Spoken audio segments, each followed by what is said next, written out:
It's time to talk about SCG's weekly sale, and this week we are getting back to the basics. That's 20% off all basic lands from 11 a.m. on Monday, March 17th to 10:59 a.m. on Monday, March 24th. Before you ask, what's technically a basic land? Guess what? The graphic designers on the sales banner, they're a full step ahead of you. So, full art unset lands, beta lands, definitely basic lands. Snow-covered forest, also a basic.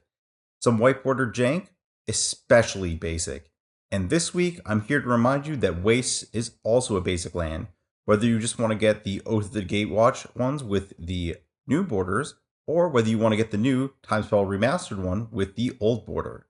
Check out starcitygames.com/sale for the full list of available basic lands at 20% off, and see how you might be able to make your next deck a little less basic.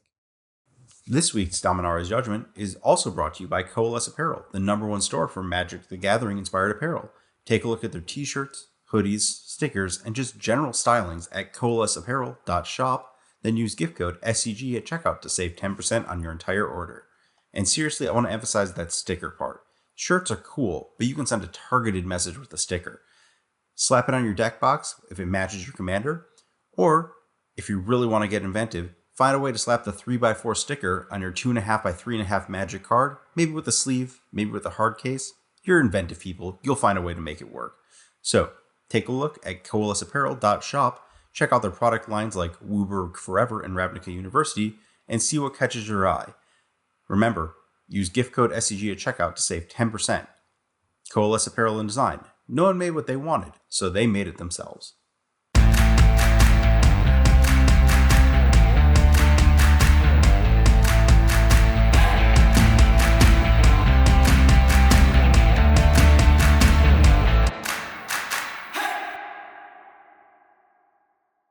Hello, everyone, and welcome to episode 6 of Dominaria's Judgment, a weekly modern podcast brought to you by Star City Games and hosted by me, Dom Harvey, along with Ari Lax. And we have a lot on our plate today. We have spoilers dropping this week, which at the time of recording, we don't know what those are going to be. We're going to come back in here on Thursday night for a rapid response segment of sorts to give our first impressions for all of those. But we have our usual dose of challenge and PTQ results from the weekend, and also our weekly dose of nonsense to be sinking our teeth into here. Yeah, and it's a bit more than the usual. We got 2 challenges, a super PTQ and a regular PTQ, or whatever the branding on the not Pro Tour qualifiers that qualify you for the Pro Tour equivalent are. Mm-hmm. Yeah, even more than usual. And the format right now is in this weird holding pattern where there's not too much of an incentive to innovate or to try something that's really out of the box with Modern Horizons 2 on the horizon, ready to rip up the foundations of the format once again. And so when we get to the nonsense of the week, what we'll find is people are being remarkably sensible. Not much is actually, I guess maybe one interpretation is the nonsense that people are trying is so out there that it's not actually getting that 5-0 and getting posted in the Decklist dump. But we can't know that, so we just have to take what we're given. But the kind of mainstream results, if you like, give us a lot of information to work with too. Yeah, and you said people aren't trying a lot of nonsense. Well, I think some of that is also that the main format has finally turned over, it looks like, from the dominance of Heliod to people doing things that are fundamentally good against Heliod in a large scale. And we'll see that in all these results. But it looks like a lot of decks that are going to be worth discussing that don't feel like things that could have won in Modern at any point in time up until these last few months. And there is a part of that too is decks which in the past we would have, and I think did in some cases, label as nonsense, are just putting results up consistently to the point where I think they have graduated from nonsense to just sense, or whatever the opposite is there. Yeah, just a lot of things that would get laughed out of the room over the last 8 years. Just decks that are fundamentally not prepared for 2018 Modern, that with the kind of rewind on the power level of the format we've seen over the last 2 years with all the bannings, have actually come back up to playable. And a lot of these things are strategies that were actually playable back in like 2011, back in the early days of Modern. So let's touch on those quickly. What do you have in mind there? Well, Through the Breach Emrakul has as like a control standalone, not really been good ever since like I want to say Jarvis U won a PTQ with it. I guess this was 2012. In the like with a Is It Tron deck featuring it way back in the day. But it's really not been a specialty of the format. It's been the kind of deck that would get run out by combo decks that are like a turn and a half faster than it. But it's winning a lot because it's good against Heliod. And similar, like the Bring to Light Scapeshift decks, Blue Scapeshift has been fine throughout Modern. The Bring to Light Scapeshift decks have like won some events, but they've never been consistently good until now. I think we'll get to one of the other decks in the results. I don't want to spoil it, but there's a lot of this sort of like combo control aspect. And it's kind of interesting when you think about it because usually the first reaction to beat green creature combo has historically been big mana, like Tron and like actual Scapeshift. Never been good matchups for any kind of creature combo deck. But the actual next level has always been to beat those with these kind of combo control decks because those have always beaten up on Tron and they're pretty good against the green creature combo decks. And the issue was always in the past, they would just like, someone would be like, land, Mox Opal, Arcbound Raft, you'd be done. Like, you'd be out of the game. Your deck doesn't do anything. It doesn't trade well. And with all those decks gone, you're just kind of in a good spot. The deck's always been fine against, like, Esper control style decks. So I think people kind of finally realized that you can play these sort of clunkier but higher power endgame decks in the format. Yeah, back in the very early days of Modern, when blue control or any reactive deck was flat out unplayable, this was the one shell that seemed like it might have some kind of viability, just because if you can graft this turn 4, turn 5 I win button onto your blue control deck, that's what you needed to do to compete in those times. And I think the Breach Emrakul combination, you could describe it as a Splinter Twin situation, but the thing keeping it back for so many years was the literal Splinter Twin situation, where it is really tough to justify building your deck around that combo when it gets trumped just on the board by Pestamite or Deceiver Exarch, and that deck is doing kind of a similar thing to you, but doing it better, and then wins that kind of heads-up battle as well. But since Splinter Twin was banned, we've seen this idea pop up more often, but never really gained too much traction. Now, I think thanks to, as you say, its positioning in the format, where if the deck with the target on its head is a slow-ish creature combo deck who wins by gaining infinite life, being a Through the Breach Emrakul deck is about as good as you could ask for in that situation. But then also, I think this deck has gained a lot from recent printings, whether it's stuff like Valakut Awakening, this kind of free-ish way to allow you to dig for your combo aggressively when that counts. We have this transformational package, so to speak, of Macab Experiment with Platinum Empyrean, where, traditionally against a deck like John Death Shadow, for example, that was the nightmare matchup for any kind of, really any kind of Izzet deck in general, right? Where damage-based removal is not what you want when you're staring down 4/5 Tarmogoyf or a 7/7 Death Shadow. And they also have the disruption and enough of it to make these kind of 2-card combos unreliable. Now, though, you have various ways to fight back against stuff like that. You have Macab Experiment, you have Archmage's Charm, which is a great kind of glue card and interactive piece at the same time. You just have a lot of things going for the deck now, whereas before that was the appeal. It was Through the Breach Emrakul, and then you rounded out the deck with the blue cards that you were kind of priced into playing anyway. Now you have a fully cohesive deck, and I think this will stick around in some capacity for sure. Yeah, you'd really have to power up the format from where it's at to, I think, drive these decks out of the metagame. It's basically whether a turn 5 combo kill is functional in the format. And I think that a lot would have to change for that not to be true right now. So one trend that you highlighted as well was the relative disappearance of Heliod. So as this deck is rising up, and I think this is going to be a part of that story, it seems like Heliod's matchups, its good matchups that it was intended to prey on, have mostly kind of disappeared. So we have this cyclical back and forth where John Death Shadow was a very popular deck a few months ago. Heliod is a natural predator for that deck, and so for a while now, John Shadow has been nowhere, essentially. Now, though, it seems like Heliod is kind of on the downswing, where you have these combo control decks and some big mana decks popping up, and then especially the Is It Prowess deck is being refined to the point where I think that deck may just be the best deck flat out at this point, and also is improving its matchup against Heliod. And at that point, what are you hoping to get paired against? Becomes the question. And so if Heliod disappears, that then creates an opening for decks like Shadow to rise back up. And sure enough, in the Saturday challenge this week, the finals is a John Shadow Mirror, which you can't place too much stock in because you look across the top 32 from that same challenge, or the Sunday challenge, or both of the qualifiers, whatever they're called, that happened at the same time, and you don't see a ton of Shadow, so you can't extrapolate that too much to a larger trend. But you do see the kind of classic metagame churn at work here in parts. Yeah, I do want to note that these Shadow decks averaged more than 110 to the pest in the sideboard. Like, I saw one in the second place list. I'm like, oh, that's cute. Let's look at what's going on in the first place list sideboard. Like, is this just a for funsies card? No, there's just two in the list that won.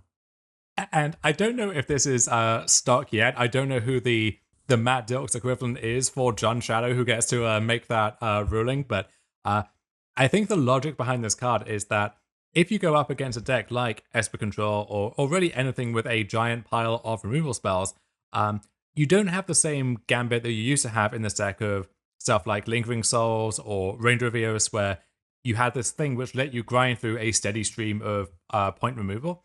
And so one way to kind of zig and zag around that is to have this card which converts one big thing into many, many small things. And if you get to respond to a timely Path to Exile with this, or even something like a Kaya's Guard, which under normal circumstances can be quite devastating, then this lets you actually maintain a pretty big board presence around that. Yeah, I feel like that's a lot to ask for, but I haven't actually seen the card in practice, so it does feel like a lot of setup. It does maybe feel like one of those cards where you see it in a winning deck list, and then pundits like us analyze the subtle brilliance behind it, and then you talk to the pilot and they say, well, yeah, I never drew this card. I had effectively a 13-card sideboard for the entire tournament, but I guess that gives you something to chew over now.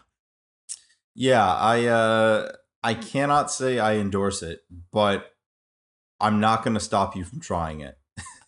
I can't endorse it, but I want to be able to justify endorsing it. So that's my official stance on that.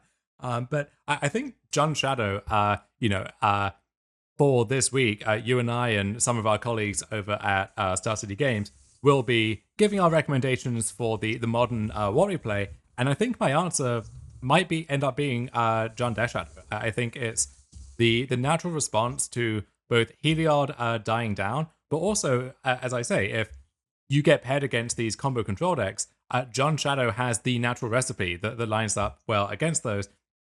And when you know about some of these other tools, like the Macab Experiment Transformative Plan, then that is much worse when it's known information. And so you might see this kind of ebb and flow where that aspect gets switched out for something else, but then I don't think there's any real replacement that's as good in the matchup. So I don't know if they have much room to maneuver there. And when Is It Prowess is everywhere, I think it's arguably the best deck, but certainly the most popular deck. And not just in these results, but anecdotally, if you go into the modern leagues at any given time, you had better have a good Prowess matchup, or you will be sliced to pieces. This is this Shadow deck. You have the bigger creatures. You have Inquisition and Thoughtseize, which sometimes can snag their one threat or poke a hole in their draw, and then enough removal. Sometimes you get to assemble, Shadow or Scourge plus Team of Battle Rage for that racing situation. I think you just have all the tools that line up best to beat that matchup. And if you're trying to target it, which makes a lot of sense right now, there are various sideboard tools that let you push even harder there as well. Yeah, that all makes sense. Do you want to know? I've already submitted my recommendation as we're recording this. Do you want to know what I said? Yeah, hit me. Okay, burn. Okay. I think that the absence of Spike Feeder in the format is a pretty big deal. Sure. The uptick in Prowess decks. We had Patrick Sullivan on talking about how burn is one of the things that he expects to prey on Prowess, and one of the reasons you could turn around from Prowess to burn is if Prowess became the deck to beat. I think that the Is It Prowess deck especially is vulnerable to Eidolon of the Great Rebel. Expressive Iteration versus that card, not the greatest. The trend towards like burn is basically the remaining deck that just laughs at these like high cost combo kill decks. Like you don't run into those with burn. Like you don't want to do that. It's operating on a 2018 scale, and it's just gonna Goblin Guide kill you and be done with it. I know in the past when I was trying earlier iterations of the Izzet through the Breach deck, that was the big difference, where against Paras, you could configure your deck with a stack of removal spells and actually buy enough time to get to the mid game. Against Burn, you were just dead on arrival. There was not really anything you could do against a giant stack of lava spikes. Yep. And then the last thing is that the number of Auriok champions across the metagame is also going way down. Not just because of Heliod, but because of the same reasons Heliod is falling out of favor. The Rakdos-based decks are disappearing from the metagame. And that means there's less reason for champion. I believe if I remember the list correctly, the Orzhov Yorion Taxes 80 card Wasteland Strangler amalgam thing.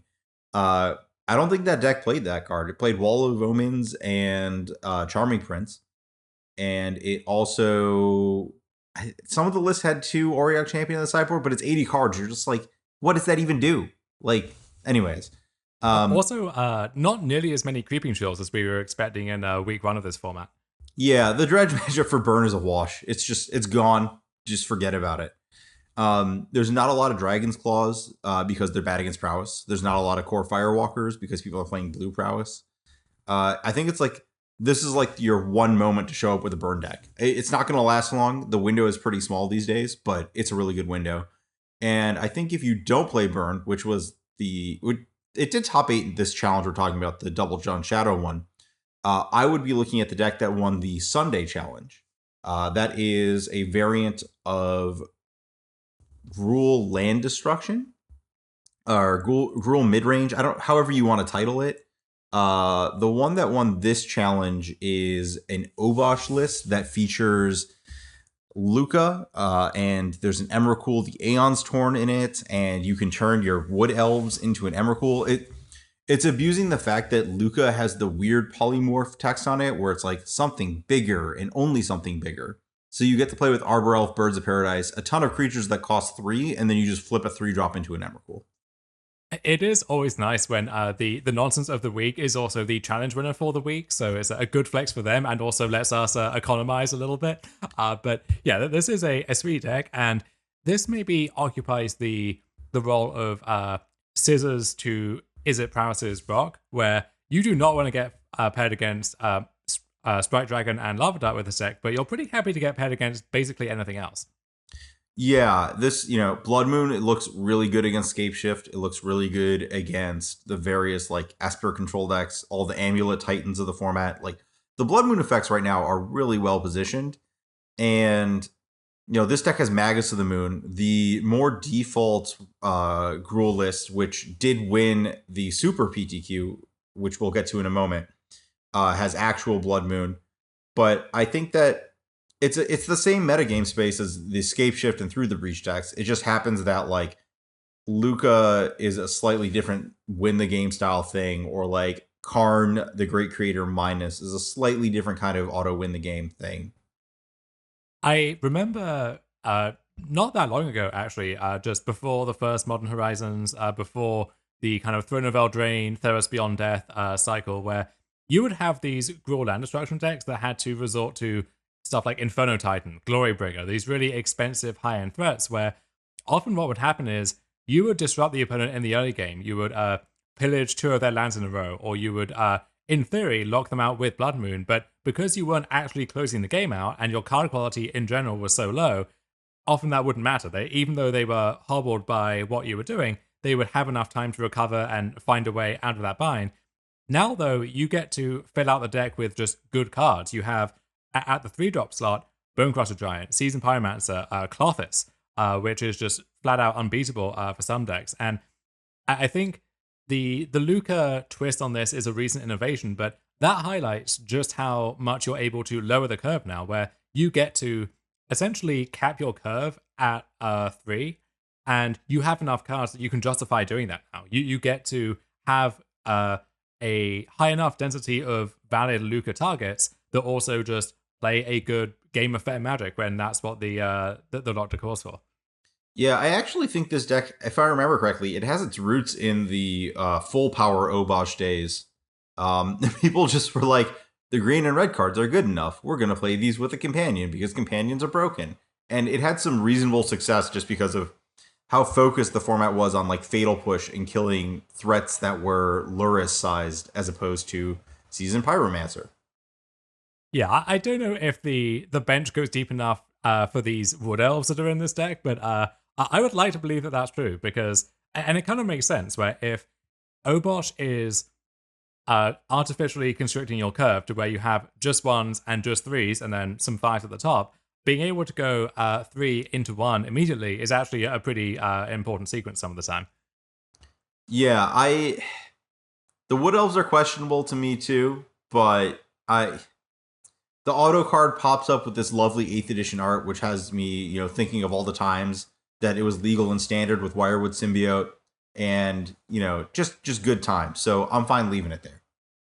Yeah, my when I mouse over the card on Goldfish, I get this Kaldheim Commando Wood Elves, which I didn't even know existed. But get that out of there. Get some nice white bordered 8th edition Wood Elves. Get some was it Exodus or Stronghold Wood Elves? I'm really dropping the ball here.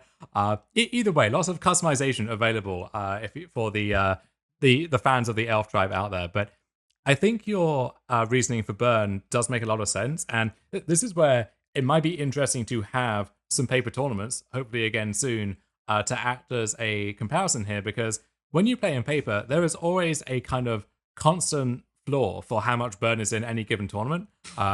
So certainly back in the SCG Tour days, you knew that however poorly positioned it might be for that weekend, there would be a lot of burn. It would be at least 4 or 5% of any given tournament, and it would be funny if under these circumstances, those people who are showing up every time with their burn deck and not necessarily keeping on top of all of the recent metagame developments, just effortlessly cruise through a tournament in a way they haven't in a while and couldn't exactly tell you why, but it just felt surprisingly easy for them.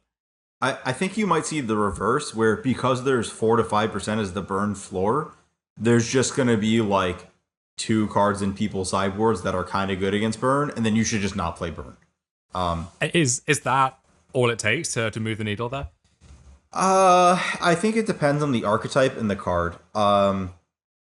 I have not been burning people lately, so I can't say how far the metagame has creeped and caught up with burn, but I would not be shocked if I really went through and looked at the core Firewalker count, and it's pretty low, and that was like a big thing.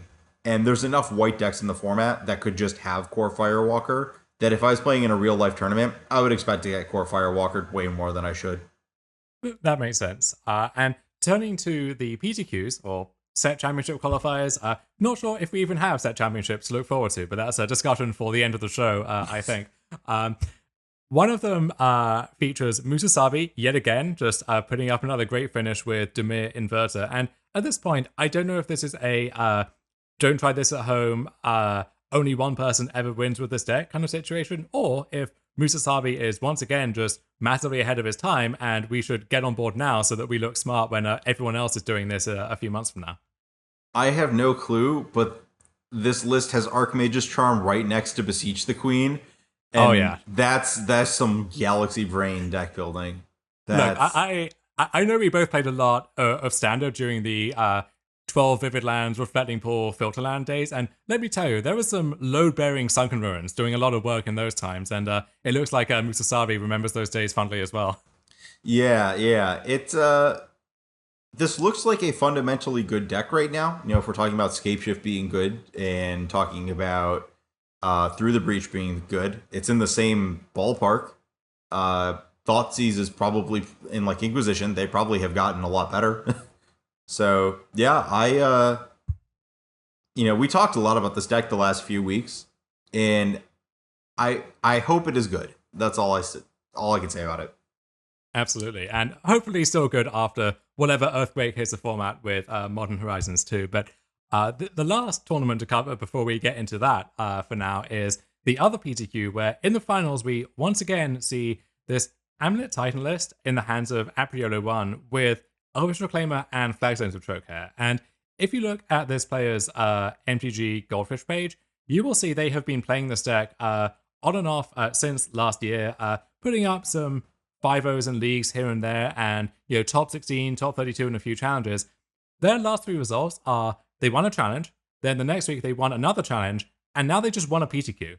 And so this deck, but when I first saw it, made zero sense to me. Now, after that one of results, I think it makes even less sense to me, but clearly I'm the one in the wrong here. I'm missing something. I think the Elvish Reclaimer plus Flagstones of Troikehair interaction is just like really, really good. And I don't have a lot more to say beyond that. I do appreciate that they just have a million lands in their deck. Just literally a million. It's 35, I believe, which is a million for literally every other modern deck. But for Amulet, it's somehow within the range of possibility. Well, the last list I saw had 34, but you need to add some planes to your deck for the Flagstones. So, like, it just... in Castle Garenbrig plus Flagstones just intersecting this. There's a lot going on here. I love that we can't even find room for a basic planes, which you think would be locked in with 35 lands, including 4 Flagstones. But as anyone who has played Amulet will tell you, it is very difficult to find room for all the lands you want, as shown by the fact that we have, I think, 1 copy of Castle Garenbrig in this deck, which is heresy for Amulet Titan at large. But if you're trying to fit 4 copies of Flagstones, then something has to give somewhere, and you can always find it with Reclaimer, I suppose. But I highlight this deck not just because this player is on an absolute tear, and so this list is worth paying attention to, but I think it highlights this interesting dilemma that comes up a lot, especially in Modern, where I have played a lot of Amulet Titan with these weird and wacky ideas in it over the years, and many of those ideas were less likely to work than this, so certainly cannot begrudge Apriolo on that account. But I wonder if, because I have this kind of institutional memory with the deck, I'm approaching this with this kind of fixed, biased perspective, which if you showed this list to someone who had never played Amulet before, maybe who had never played Modern before, it might perversely make more sense to them than it does to me. They might be able to actually see what's going on here in its totality. Well, weren't there, I want to say a few months ago, the versions of this that weren't Amulet, that were just like the Titan plus Reclaimer setup? Or am I misremembering that? No, there was a brief window where there was this almost fair ramp deck where you had Reclaimer Flagstones, you had Dryad, Titan for Eladamri's Core, and that was just I wouldn't say a classic ramp deck because it was quite different from anything that we'd really seen before, but it didn't have a lot of the quintessentially unique Amulet stuff of bounce lands which don't show up in any other deck in Modern, or all of the stuff which is exclusive to Amulet was missing from that deck. It was a much more conventional deck, which if you had never seen a Modern deck before would make more sense to you.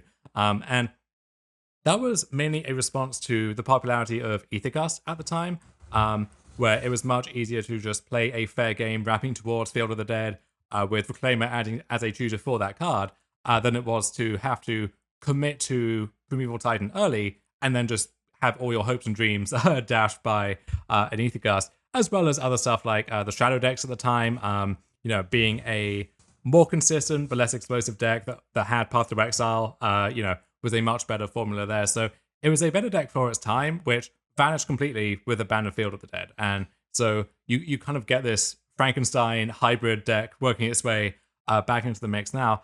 I still don't really get it. I think it's trying to do a lot and not really doing any of it especially well. But I think these results are consistent enough now that I need to question my assumptions and not, foist the burden of proof onto this player who is just crushing everything inside, it seems, with this deck.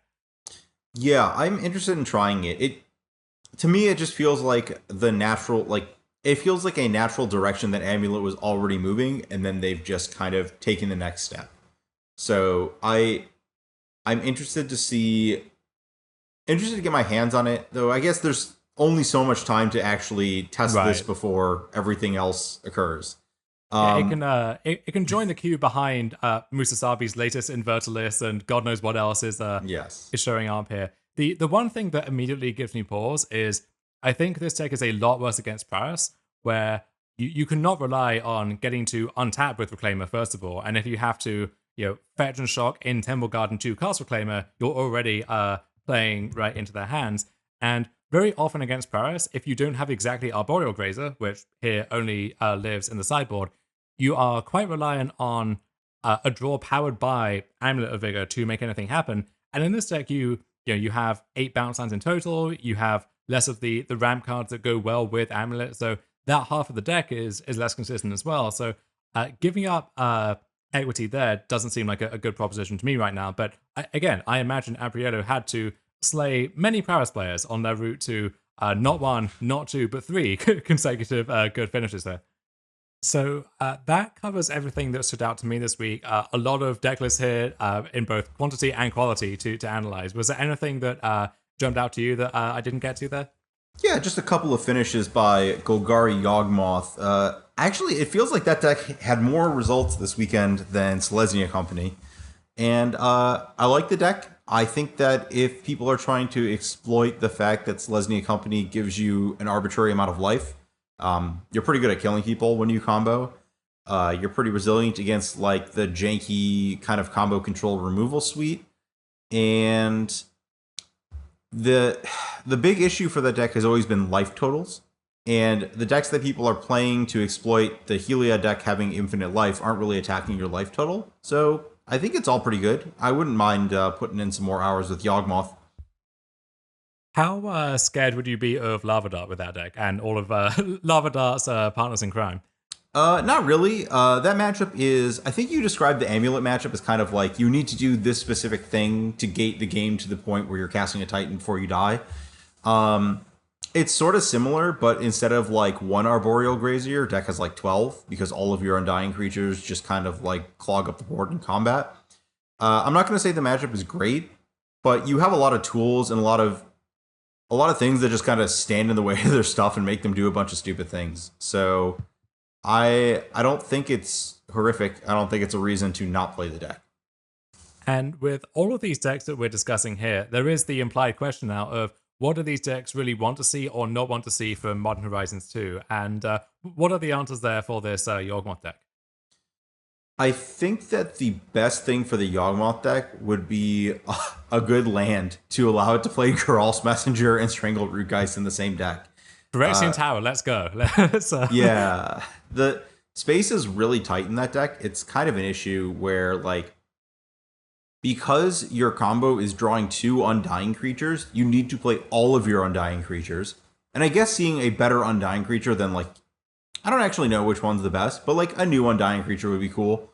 But, like, you need all those, you need all your Yawgmoths, you need all your creature tutors, and that's, like, what, 24 spells there? And you need a bunch of lands, you need some mana dorks, like, you're really filling in space. So, like, you're not actually going to be able to absorb a ton without fundamentally changing what the deck is doing. So, yeah. Yeah. When I read your article on the deck, which I would highly recommend for anyone who was scratching their head trying to understand how all of this works at a glance, one thing that really did stand out to me was even though you have Eldritch Revolution, Call of Calling, you have the capability for this toolbox package in theory. In practice, the only flex slot in the main deck really is, do you want that marginal 23rd land or do you want this one specific creature instead? And most of the customization exists in the side. Yeah, you know, Eldritch Evolution is really good when it finds you exactly the thing that auto wins the game. And in Modern, that's really just your Yawgmoth or the very specific sideboard card you have for the matchup. I saw a Rankle Master of Pranks on Tom Ross's stream the other day. I don't know if that made its way into one of these lists, but so I guess that is maybe even more so than for a deck like Heliod. You know, when you have 8 creature tutors in your deck, almost any high impact new creature that is in your colors, or maybe not in your colors, even if it's that effective, is worth a look. And so if there is some you know, green 4-drop or some black 4-drop, which at first glance is not an obvious fit for this deck, if it is situationally powerful enough that it's a good Eldritch Evolution target, so to speak, then that's worth working its way into the mixer.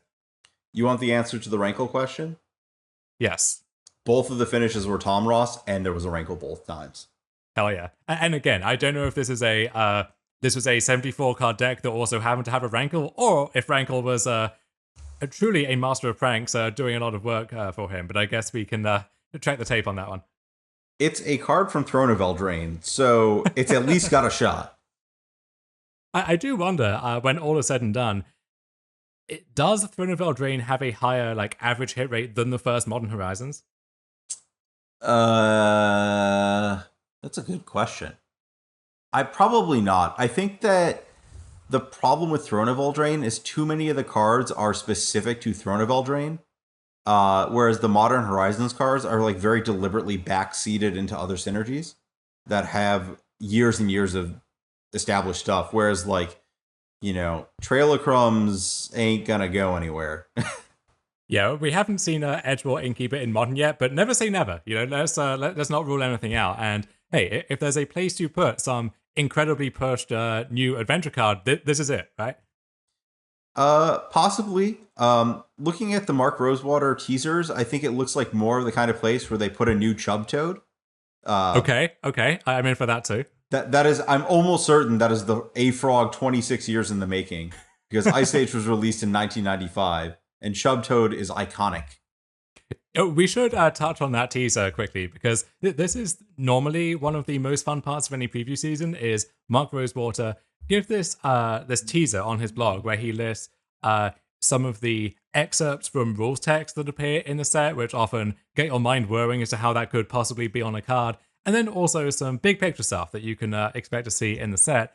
And for Modern Horizons 2, which the first Modern Horizons was marketed as the next Time Spiral or the next Future Sight, that list is going to be quite something, and this one certainly does not disappoint. So we have a lot of just random snippets of text which are quite intriguing. We know that Investigate the mechanic is coming back, which you love to see that.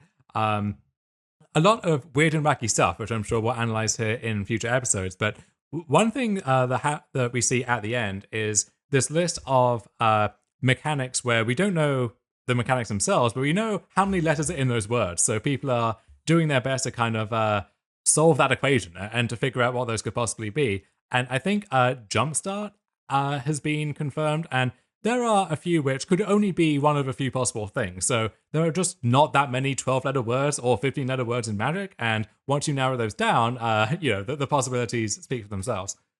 So the two things that jump out at me, one is the book character. I'm hoping that it is Garth One-Eye. It's a character from a Magic novel that finally becomes a legend.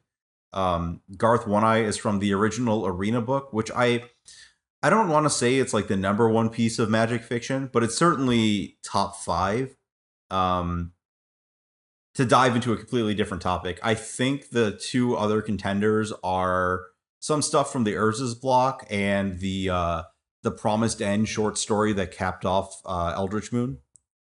Anyways, that rant aside, but one of the possibilities for a 15 long, which is one of the things that Mark had listed, is a weird. It's not Council's. It's Council's Dilemma.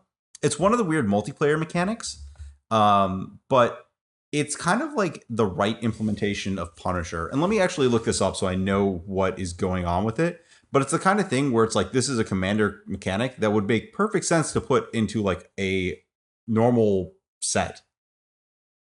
Yeah, there is some debate over whether these. So Mark explicitly says, quote, I replace all of the letters with X's. And so is that all of the characters and he's just, or is that a very intentional use of letters to the point where that doesn't include punctuation or, spaces between words? So is the 15-letter word a 15-letter word, or is this, as you say, could it be something like Council's Dilemma or, whatever other combinations would fit in there? Yeah, Jumpstart having the dash in it, that's the only one that's locked in. He hyphenated one of them, and that's clearly Jumpstart. So I don't know what that bodes. Council's Dilemma is, so Council's Judgment So you may recognize, what's it called? Is that the name of the it's the legacy card. I want to say it's Council's Judgment, which has the mechanic or the keyword Council's Dilemma.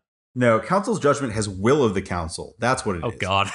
So, Okay. But it is a each player votes mechanic. But Council's Dilemma is different because everyone votes and then the tally matters. So like, it's basically, so for example, this is just a common. It's called Messenger Chase. It's 4 and a blue for a 2/1 flying. When it enters the battlefield, everyone votes for Feather or Quill. For each Feather vote, it gets a +1/+1 counter, and for each Quill vote, you loot. So like, you choose and your opponent chooses, and I think that's like a much more interesting mechanic for a 2-player game. Like, you know, you cast this card, it could be a 3/2 that loots, or it could be, you know, a 2/1 looter. Like, you know, the result is non-deterministic. So I'm kind of interested in what you could build with that makes sense. So one thing that has me asking some questions and maybe getting a little concerned is one of the things we can expect to see in the set is a future sight mechanic reused for the first time. And there are a few different fairly innocent possibilities for what that could be. So, you know, Frenzy, Fortify, you know, that one's never coming back under normal circumstances. So may as well do it here. But one possibility which would immediately raise some alarm bells would be Gravestorm. So if you're not familiar with this is a riff on Storm, where instead it's whenever you play the spell, you copy it for I think it's each permanent that was put into your graveyard this turn, and that is not a mechanic you can mess around with. Like any card that has Gravestorm on it is either totally unplayable because it has to be, and it has to be so thoroughly neutered that there's nothing you can do with it, or it is obscenely busted, and that's what we're going to be talking about as the first candidate for getting axed from the set in a few months from now.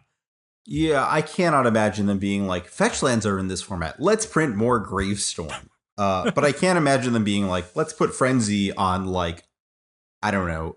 I think that they printed the uncard Garbage Elemental, where they just like, that was one of the cards with multiple versions, and I know one of them has Frenzy because the card is just a pile of keywords. So does that rule it out as, because does that count as it being reused for the first time, or? Oh, that's tough. I don't know. That's a good question. So maybe Gravestorm is even more likely now. Who knows? But I think if you want to use that mechanic, and not saying whether that's a good idea or not, it would have to be on some quite expensive payoff card that really rewards you for getting up there and building your whole deck around it. So if there is like a Gravestorm riff on Mind's Desire, for example, it costs 6 mana, 7 mana, maybe you can make that work without the fast mana that's so oppressive in Modern. No idea what that would do to Legacy, where you have, you know, Lotus Petal, Lion's Eye Diamond, and stuff involved, but can't wait to find out, maybe. If you can never consider an interaction with Lion's Eye Diamond a problem, because Lion's Eye Diamond is inherently a problem. Yes, it is just, at some point you have to bite the bullet and just axe Lion's Eye Diamond rather than anything else, but I don't know if that has kind of a protected status in Legacy, the same way that something like Bazaar of Baghdad or Mishra's Workshop does in Vintage, where you kind of have to ban around it because people just expect that this far in. I don't know. I made my statement about Legacy's fundamental ban list issues like a decade ago. And yeah, I don't know. Nothing happened, and I've given up. Well, on that note, we can move swiftly on to the actual cards, which we know we are getting in Modern Horizons 2 after this short message. If you are looking to sell your Magic the Gathering cards, it's never been easier than with StarCityGames.com. Make the best of our 30% store credit bonus and the fastest turnaround time in the industry when you use any of our 4 simple ways to sell located at StarCityGames.com/sell. You can check out our buy list, box up your cards, and send them our way with the ship and sell program. Come on into the Star City Game Center in Roanoke, Virginia for that personal touch. Or if you have everything, 500,000 cards, you want to store and you want to do some bulk, we'll come to you. And seriously, when we're talking about these large collections, Star City does mean they will come to you. The list of places goes from Ohio to New Jersey and elsewhere. Like, seriously, I've driven from Ohio to New Jersey. That is not a short drive. So head on over to StarCityGames.com/sell. That's SELL for more details on all these great options and maybe clear up a little space in your life for your next project, even if that happens to just be even more Magic cards or another Commander deck. And we are back here in the studio of sorts here on Thursday night after the first big batch of Modern Horizons 2 previews have just been given to us. And I don't quite know how to summarize all of these in one pithy quote here. There's some reprints, which a lot of people are going to be excited about. We have some preprints or some shifts into the old frame for some Modern Horizons 1 cards, so the just firing up the old money printer over there. But the thing which I think we're all here for is we have some new cards which really have to be seen to be believed. Yeah, there is one in particular that I am going to go off about for a bit. So with a very fitting name. I think it encapsulates your reaction quite well. Yeah. Let's start with some other stuff. Okay. And we've laid these out just in literally the order that they were revealed on stream today. So the first card is Daakon. I did not capture the epithet of this card. It's a Planeswalker for white, blue, black, so the Esper amount. And it enters the battlefield with an amount of loyalty equal to the number of lands you control, which is appropriate. This is a throwback to Daakon Blackblade, a legend from Legends. It's Planeswalker. It has +1 to Surveil 2, -3 to exile a creature, and then -6 to put an artifact from your hand or graveyard onto the battlefield. But nailed it. And Daakon is a Shadow Slayer, which I don't know if he's going to live up to that particular epithet. Actually, I imagine will be good against the card Death Shadow, among others, but we'll see what his wider impact in the modern metagame is. But at a glance, I think this is kind of what I want to see from a card in this set, right? It's pushed on some axis. It's not the kind of card you would ever consider printing in a regular set. This is kind of the only home it could really have. But I think it will show up in some places and make a splash, but not be too obnoxious to deal with. Yeah.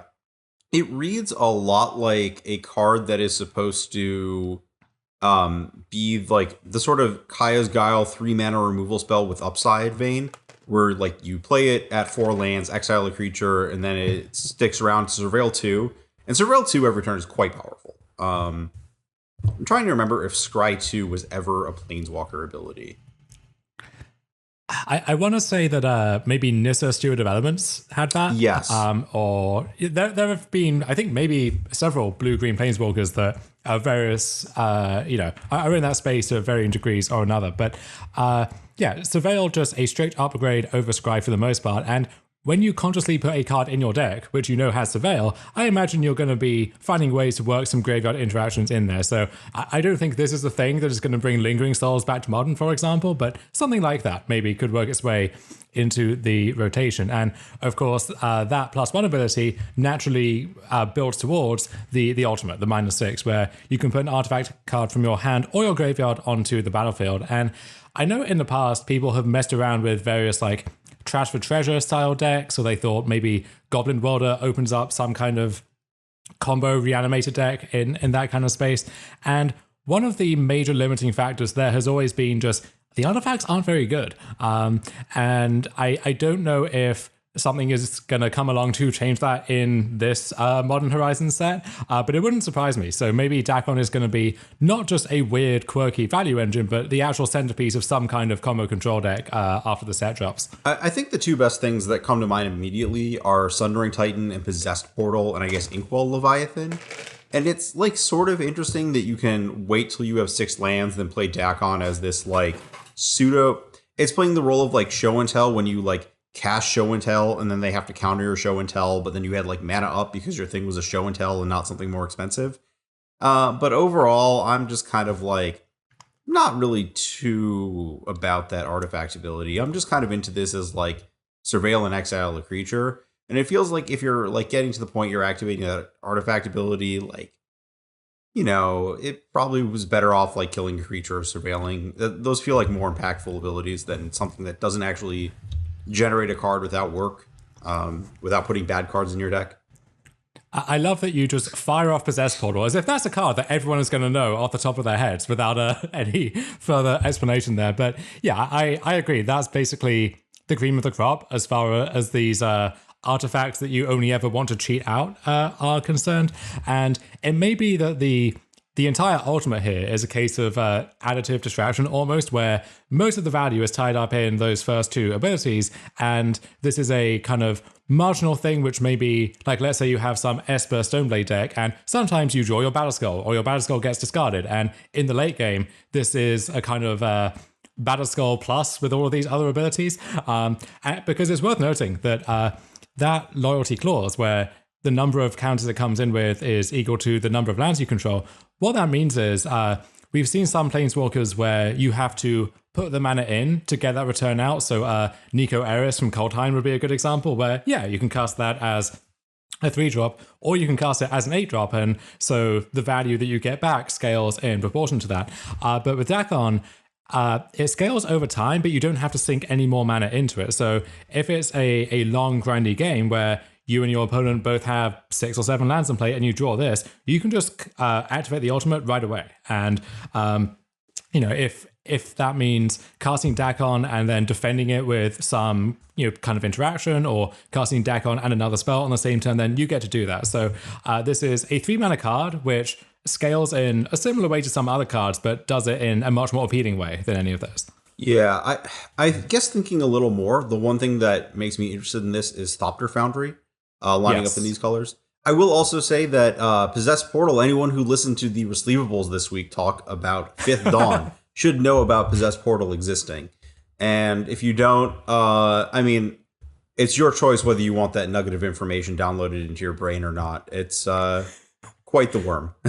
It's taking up space that could go to literally anything else. So be sure to make that decision wisely. But yeah, I could see this going in some kind of more controlling, not an artifact deck per se, but just a deck that happens to have good artifacts in it. And in building some of these post-Mox Opal Urza shells, I know that in the past people have tried things like Mox Amber, and you learn very quickly that Mox Amber is a whole lot worse than Mox Opal ever was. But any good cheap Planeswalker like this makes you, at least, it makes that card flit through your mind for at least a split second. And I could see that pairing well with this for sure.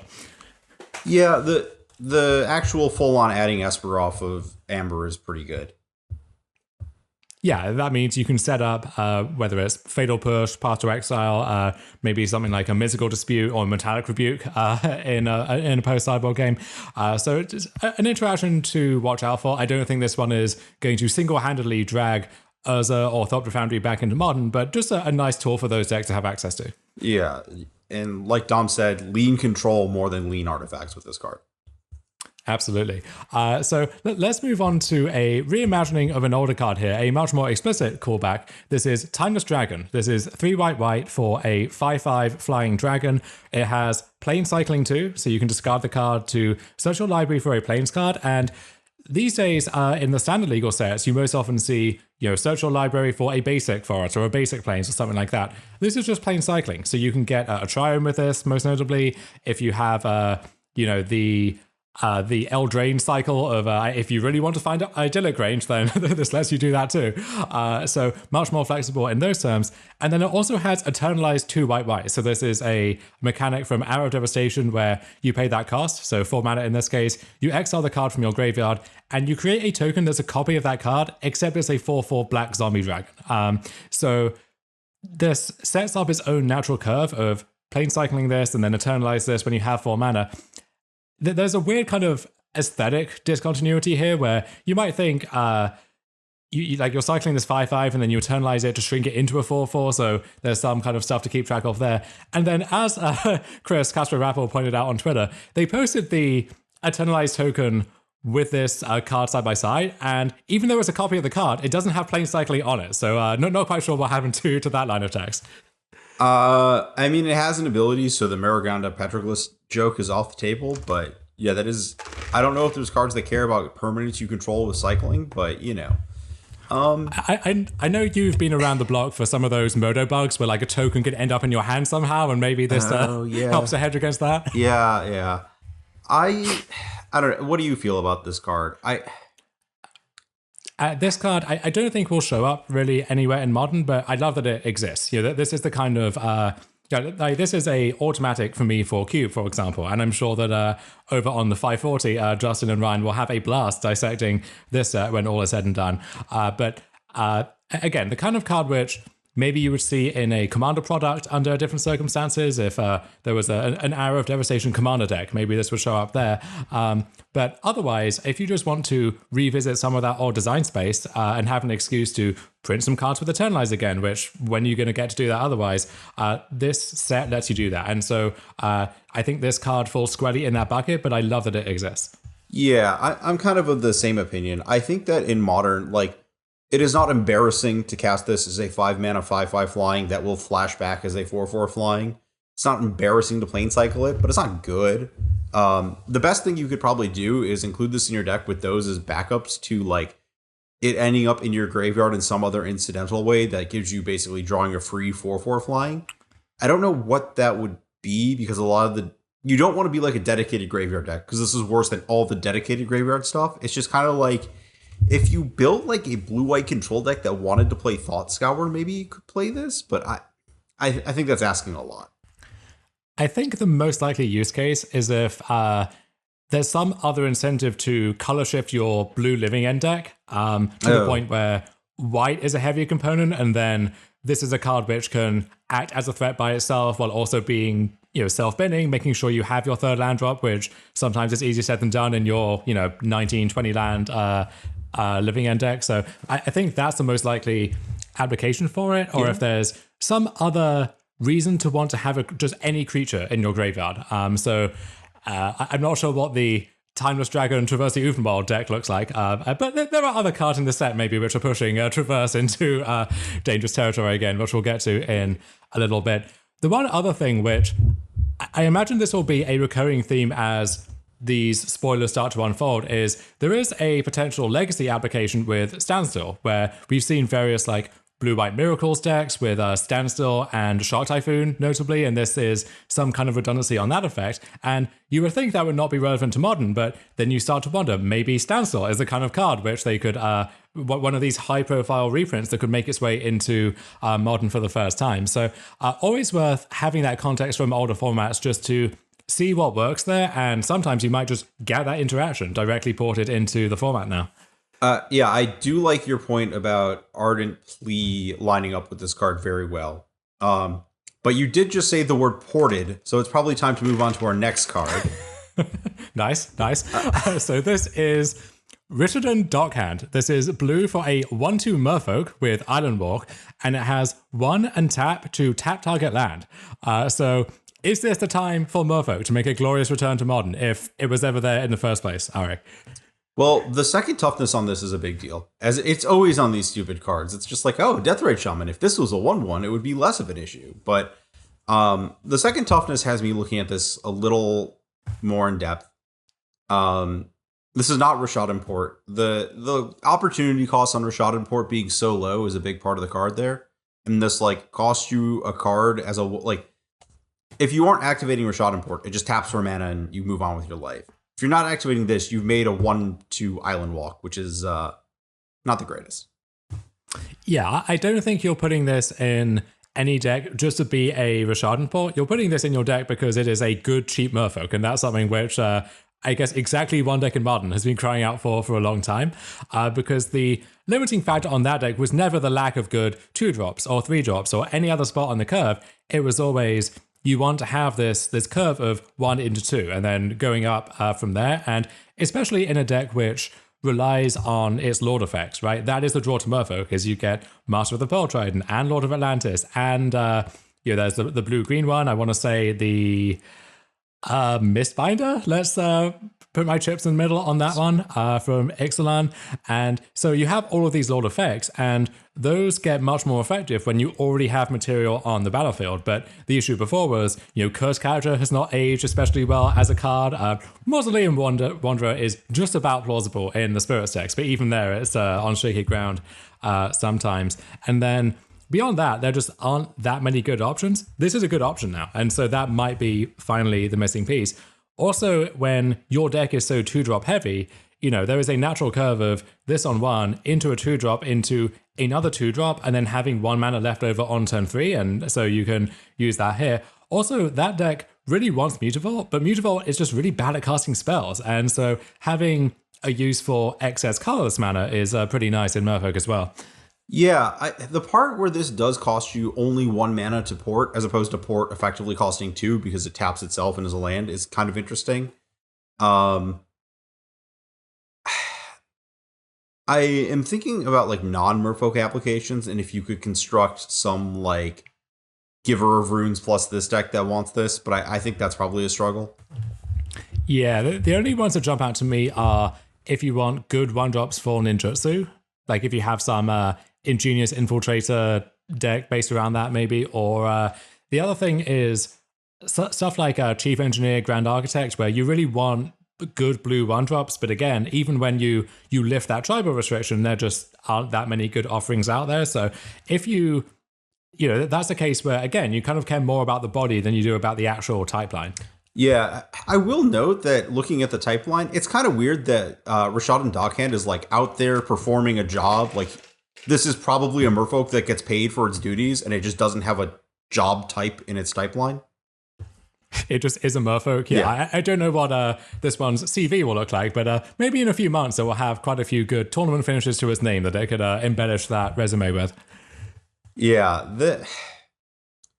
I think that this card probably negates a lot of the worst parts of Rishadan Port, which is just like Rishadan Port does the same thing over and over in like the exact same shells, and this forces it down a very specific route. This is also like a kind of neat thing that hampers the triomes if that interaction between those and fetches ever becomes really obnoxious for the format, where they kind of like stitch together all this perfect mana. But if your triome's always tapped, like, you're never going to cast any of your spells. Right. I like having some temporary checks on lands which aren't incredibly obnoxious by themselves, where if you play against Rishadan Port, a lot of the time, that card just ends the game on the spot. And because it's a land, unless you have some equally obnoxious card like Wasteland or something else, there's not really much you can do about it. With this, if this card is locking you out, so to speak, well, as soon as you draw a Lightning Bolt or a Fatal Push or something, you at least have a card now that can threaten to unlock your lands and help you get back in the game.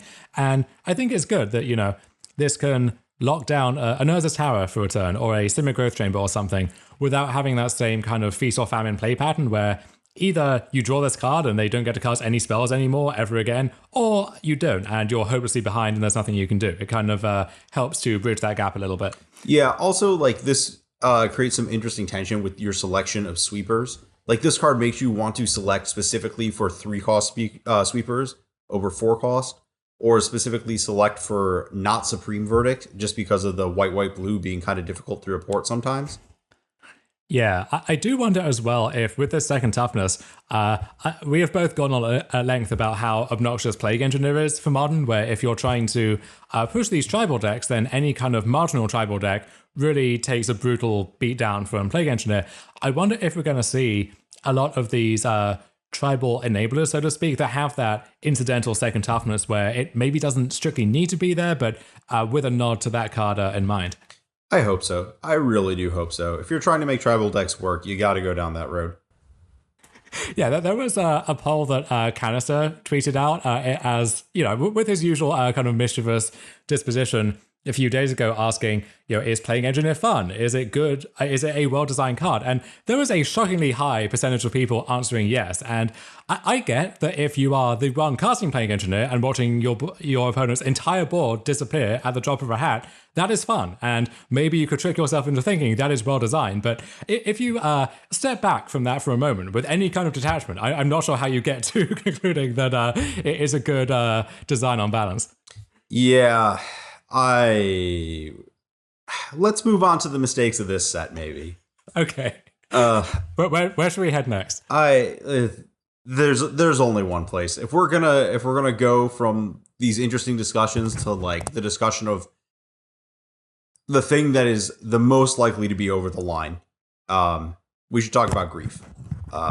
Okay, which, as we mentioned, this is the exact emotion this card may be inspiring in many modern players once the set is released. So let me look at this carefully. Not going to do this one from memory. Want to get every part of this one accurate. So Grief is 2 black, so its sticker price is 4 for a 3/2 menace. When Grief enters the battlefield, target opponent reveals their hand. You choose a non-land card from it. That player discards that card. And the kicker here, the all-important evoke, rather, should we say. Evoke, exile a black card from your hand. So evoke is an alternate cost mechanic that we saw back in Lauren, close to 15 years ago now. And this is just an alternate way of casting a spell. So two crucial parts of that is, firstly, you are casting a spell. So anything that cares about spells being cast, how many spells are being cast, what types of spells are being cast, this can trigger those. And then also there is a window when this card is on the battlefield, but the evoke trigger that sacrifices it is still on the stack. And so you can respond to that. So you can sacrifice it. You can put a counter on your carrion feeder. Or if you're so inclined, you can aim higher with things like Ephemerate. And this is the interaction that people already have highlighted as you can expect to have this done to you many, many times over the next few months. What the actual hell is this thing? Like, what, like, so I wonder, so one of the things I said about this set is that, or started to say after thinking about the Plague Engineer thing, is that one of the things that I was excited for this set was that it was designed during like 2019, 2020, probably. And a lot of the answers would be targeted to the mistakes of that era and would probably be things that don't broadly hit the format, like things that hit Companions or Uro, cards that just aren't around anymore. The Drannith Magistrates of the world would be showing up. But the flip side of that appears to be that like they also just printed cards that were slated for a different kind of modern. This is slated for a modern where things are just spiraling downwards. Before the London Mulligan, where costs are getting hyper efficient, where you have Faithless Looting and Mox Opal, where there's real competition for spending your mana on doing things. And we don't live in that world because the other thing I thought about here is that a lot of this has to do with the London Mull. You just can't have those archetypes exist in a world with the London Mull. And we've pushed back to a more mid-range format. And this card is just astronomically out of place. And there's a whole cycle of these they're printing, one for each color. What? That might be the most disturbing part, is this is 1 of 5, and we don't even know, is this the best one? Is this the worst one? Although God knows what the others look like if that's possible. So more to come on that front, which I guess for some people that's a great sign. But this one is...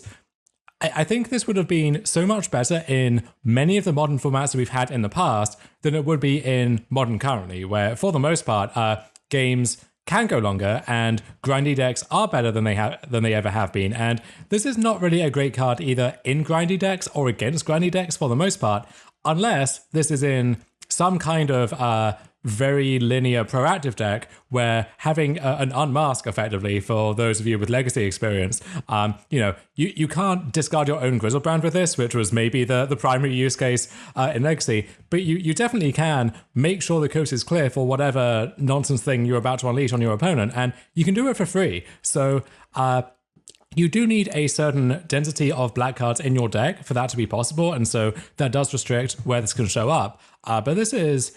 for what it is, this is both a unique effect and an incredibly powerful effect. And, if a deck can use this reliably, that is a big selling point in that deck's favor just automatically. Yeah, you say it's not good against grindy decks, but when you cast this for 4 mana as just discard it's a 2-for-1 with Menace, and the Ephemerate play just leaves both players on 4 cards except for you have a 3/2 on the battlefield. What? Let's actually go over that Ephemerate sequence quickly. So Ephemerate from the first Modern Horizons is white for a blink effect. It's exile target creature you control, then return it to the battlefield under its owner's control, and it has rebound. So when the spell resolves, if you played it from your hand, it goes to exile, and then you get a copy of that card at the beginning of your next upkeep. So the way this works is You play a land, you evoke Grief for free by exiling a black card, and then with that sacrifice trigger on the stack, you ephemerate it. It goes away, comes back in. It's now a new object. So that sacrifice trigger does not apply anymore. That Grief is there to stay, at least until your next upkeep, where Ephemerate comes off a rebound, targets it again, and then I'm sorry you don't get to attack this turn. That's very unfortunate for you, but you do get another discard trigger. So you are effectively spending 3 cards to discard 3 cards of your choice from your opponent's hand. So that exchange already favors you. And you're getting this 3/2 menace, which can now start attacking. And we've mentioned in the past that, when discarded is good, it usually needs to be backed up by pressure, because it's that classic maxim of you can't discard things from the top of their deck. Well, with this interaction, you can basically discard everything relevant from their entire hand, and now you have pressure because you have this 3/2 menace just sitting there ready to go. Yeah, and the other thing I think you may have glossed over is that you stack the triggers on this entering the battlefield. So the way you're going to want to do this is you're going to want to stack it so that your discard trigger resolves before the sacrifice trigger for evoke. So what's going to happen is you're going to have a Grief on the battlefield, a temporary one, and you're going to be targeting your opponent with the discard ability. They're going to have to choose right then whether they lightning bolt it or not, and then you can just respond with ephemerate, or your discard ability resolves, you take their lightning bolt, and then you just cast ephemerate. And then it's not like they're going to untap and kill it, because guess what? You just took 2 cards in their hand. Like, what?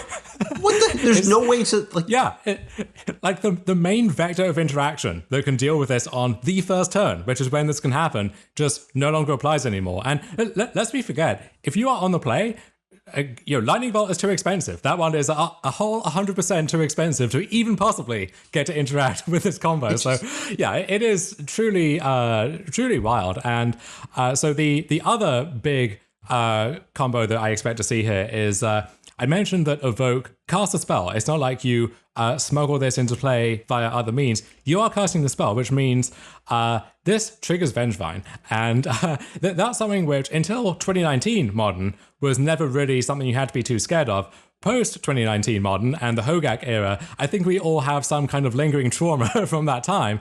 And I don't know if the infrastructure is there where Grief by itself puts that back on the map again, but this in Legacy Hogak, for instance, is absolutely terrifying. And I think some kind of Zombie Vine deck, or Dredge Vine deck as it was called a few years ago, is only 1 or 2 cards away from really being a big player again.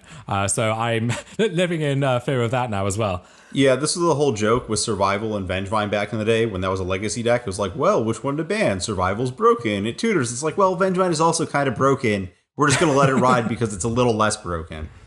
Yeah, I do not like the implications of this card for the future of Modern. But, we'll see. And if it's terrible, it won't be around for long. Yeah. Yeah, I don't know at this point what the rest of the Grief plus Ephemerate deck actually looks like.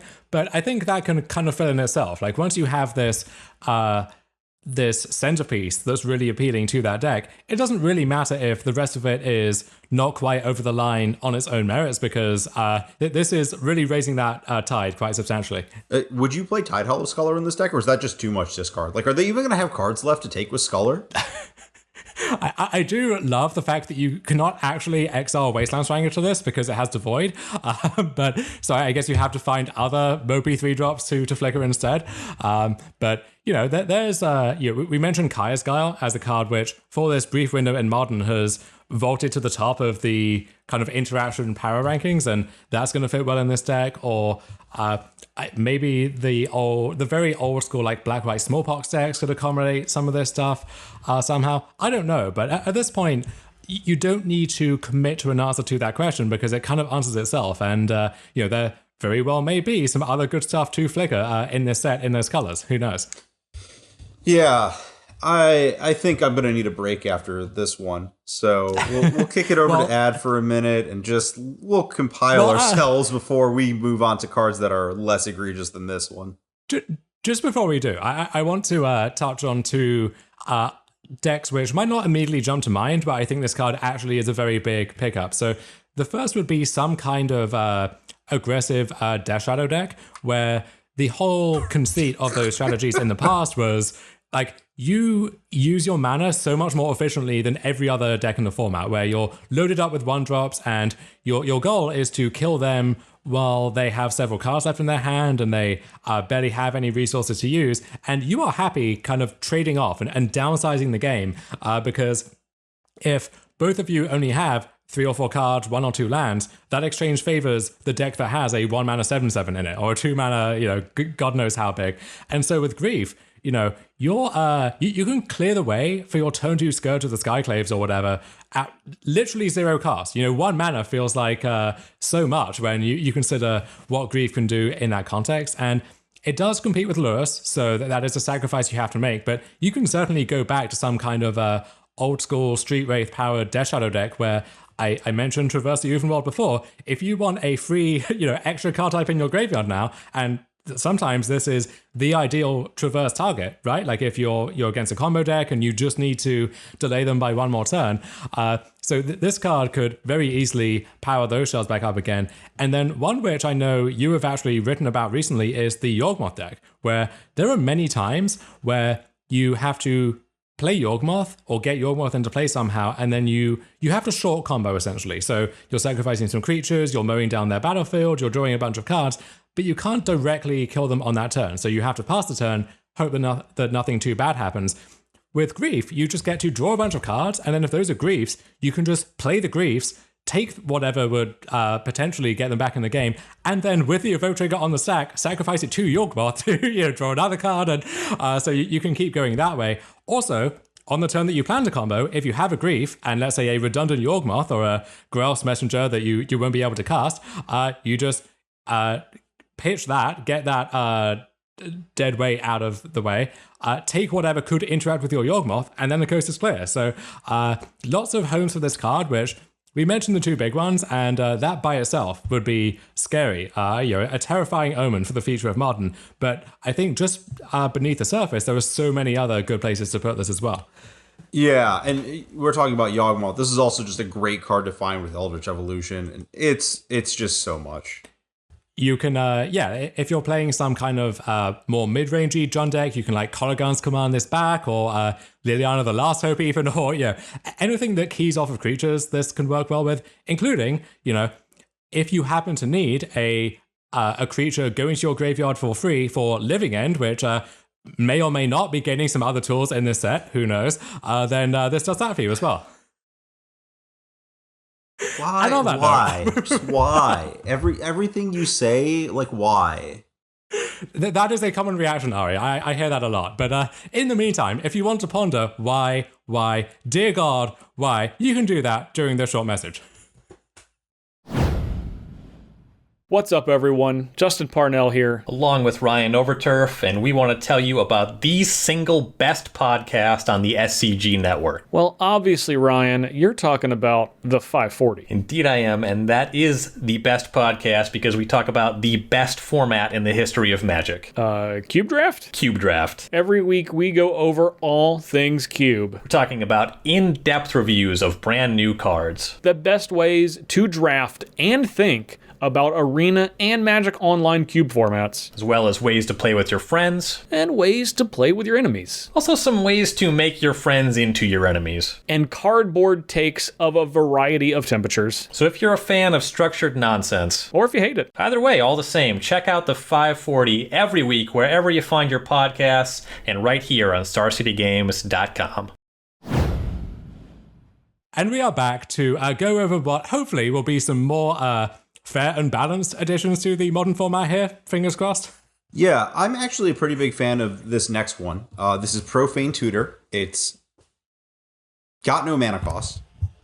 It says search your library for a card, put that card into your hand, then shuffle. And it has Suspend 2 for 1 and a black. So it's just Demonic Tutor with Suspend 2. I think that this card is quite good. One of the things I said about Wishclaw Talisman when it was printed is that being able to prepay for your tutors is really powerful, because usually when you tutor, you're finding the card that you want to cast to immediately win the game, and having the mana to do that is really good. So I think that this card is the kind of thing where you're going to turn 2, suspend this, turn 4, get a card and kill your opponent. It's not rocket science. I think this card's just good. Yeah, I think this is. I don't want to commit in any kind of recorded medium to saying, oh, this card is fair and this card can do no wrong. But I think that the numbers on here are very deliberate. And I know that Dan Musser on the preview stream, where they brought up this card, did mention that both the suspend number, so suspend 2 versus suspend 1 or 3 or 4, and the suspend cost of 2 mana, both of those kind of went up and down and back and forth during development, and this is where they landed up. And I think this is about right on both counts. And the joke used to be, and it's gone from being almost a fair statement about Modern at times to being a funny joke to being a somewhat tragic joke. The joke was always that Modern was a turn 4 format. That was as close as we got to a mission statement for Modern, and this slots into that very neatly, where if you are doing things which are only mildly unfair with this card, you suspend it on turn 2, it unsuspends on turn 4, you get your card, and hopefully then you have all the pieces to do your thing, whatever that thing is. But you need to jump through more hoops to unlock this faster than that. Yeah, I don't think you necessarily need to. I think that by this card freeing up your like mana prep and everything like that, it's basically doing a Pentad Prism impression as well, right? Because like you're sinking 2 mana now for effectively 2 mana later on your tutor. That gives you a lot more range just to like throw this out there, then like do something on turn 3 that interacts, and then just combo off on 4. Yeah, we do know that Storm is back in the set, so that in itself is every Storm card is a exciting / terrifying split card at this point, and this fits very nicely into some kind of theoretical Storm deck where it adds to the Storm count for free, and it gets either your payoff card or your ritual or whatever kind of enabler is going to get you to that endpoint. The other application for this card, and I think this is maybe where it's most likely to show up, is with the various kind of zero cost exploit decks. So some combination of Restore Balance, Crashing Footfalls, Ancestral Vision, Wheel of Fate, and now this, and maybe others, who knows. Living End, I think I mentioned, but even if I did, I'll mention it again because I expect to see a lot of that in the near future. So that's your column A, and then your column B is some mixture of Electro Dominance, As Foretold. You can kind of backdoor things via Finale of Promise, Dreadhorde Arcanist, stuff like that. Any other Cascade spells if you're willing to apply that restriction to your deck. So I don't think you want to cascade into this really, because then like what are you hoping to find at that point? But I can imagine, for example, you play As Foretold on turn 3, you cast this for free, and you're paired against another combo deck, let's say. You search up a Force Negation, now available in that beautiful old blue card frame. That buys you the turn, that's a safety valve you need, and then you get to untap and do your thing. Or you play your As Foretold, you Profane Tutor for some other zero caster, like the Living End that you plan to set up for next turn. Or so lots of ways to work this card into the equation there, but then also one of the traditional flaws of the A plus B 2-card combos is sometimes you have all A's or sometimes you have all B's, and this is an A that can find your B, right? You suspend this on 2, unsuspends on 4, finds your As Foretold or finds your Electro Dominance, and then you're off to the races again. Yeah, there's another deck. So you're talking about this, free spell deck that we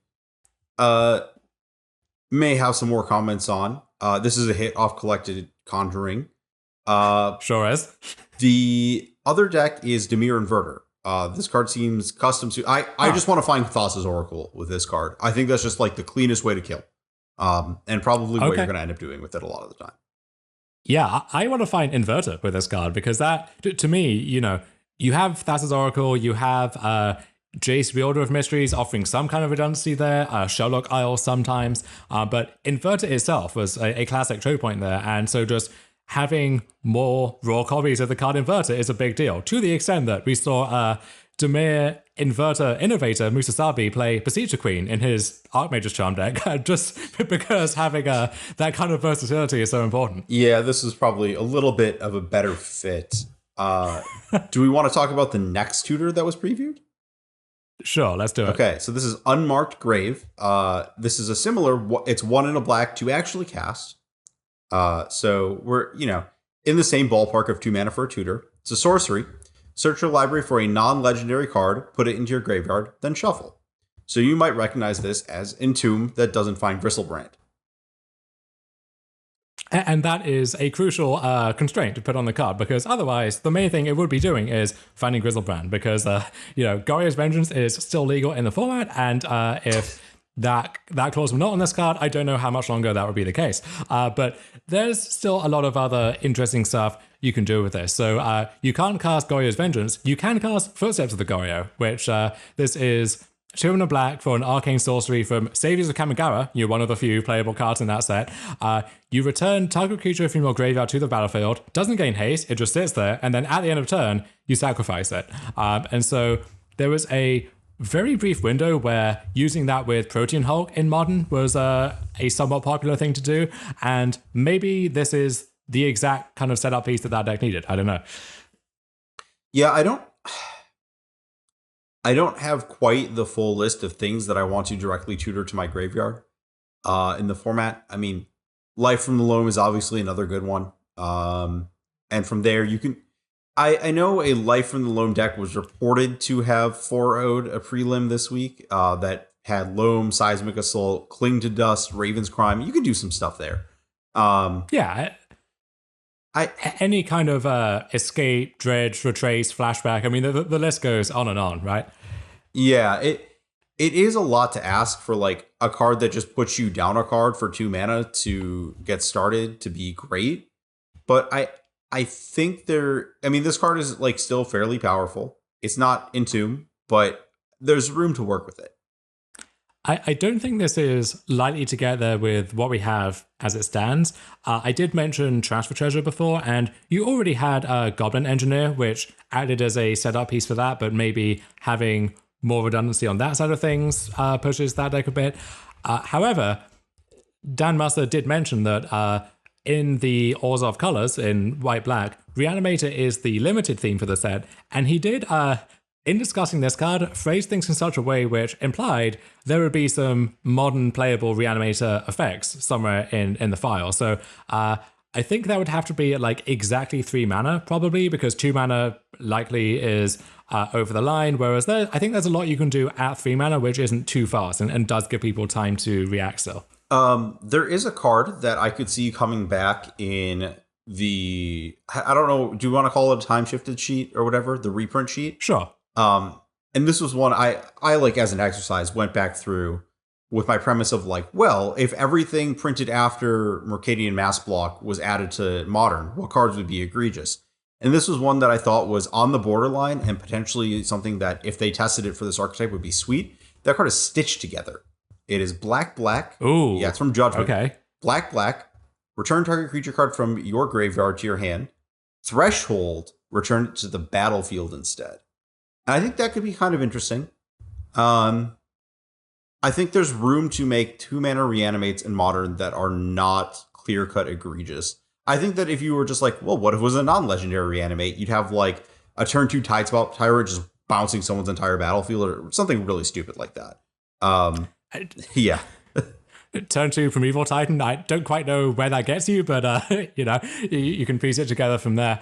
I think that you can expect to see some kind of graveyard adjacent shenanigans, including the literal card shenanigans, which maybe is a good target for this under certain circumstances in the set. And that might be the thing that kills any hope of Faithless Looting coming off the ban list. Although maybe something that fuels those shenanigans is some kind of fixed looting effect, study effect, some kind of graveyard enabler that's pushed but not too pushed to the point where we need to have that conversation again. Do you think that Dredge would be too good if you made it play the City of Brass mana base to add Careful Study? Yes. Okay. Yes, I do. Good. I'm okay. Like, again, I've said this before, I think, and I'll say it again. If Stinkweed Imp and Golgari Thug have to get booted to allow everything else to flourish, that is fine with me and should be fine with everyone who doesn't own a Dredge deck. And Creeping Chill, we can hit that one while we're at it as well.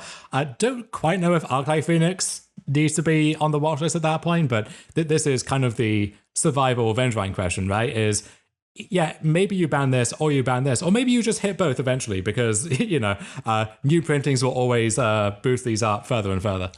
Yeah, I think the door has been opened with Golgari Grave Troll just getting banned, restricted, that it might... People are allowed to be sick of Dredge at this point. That's all I'll say.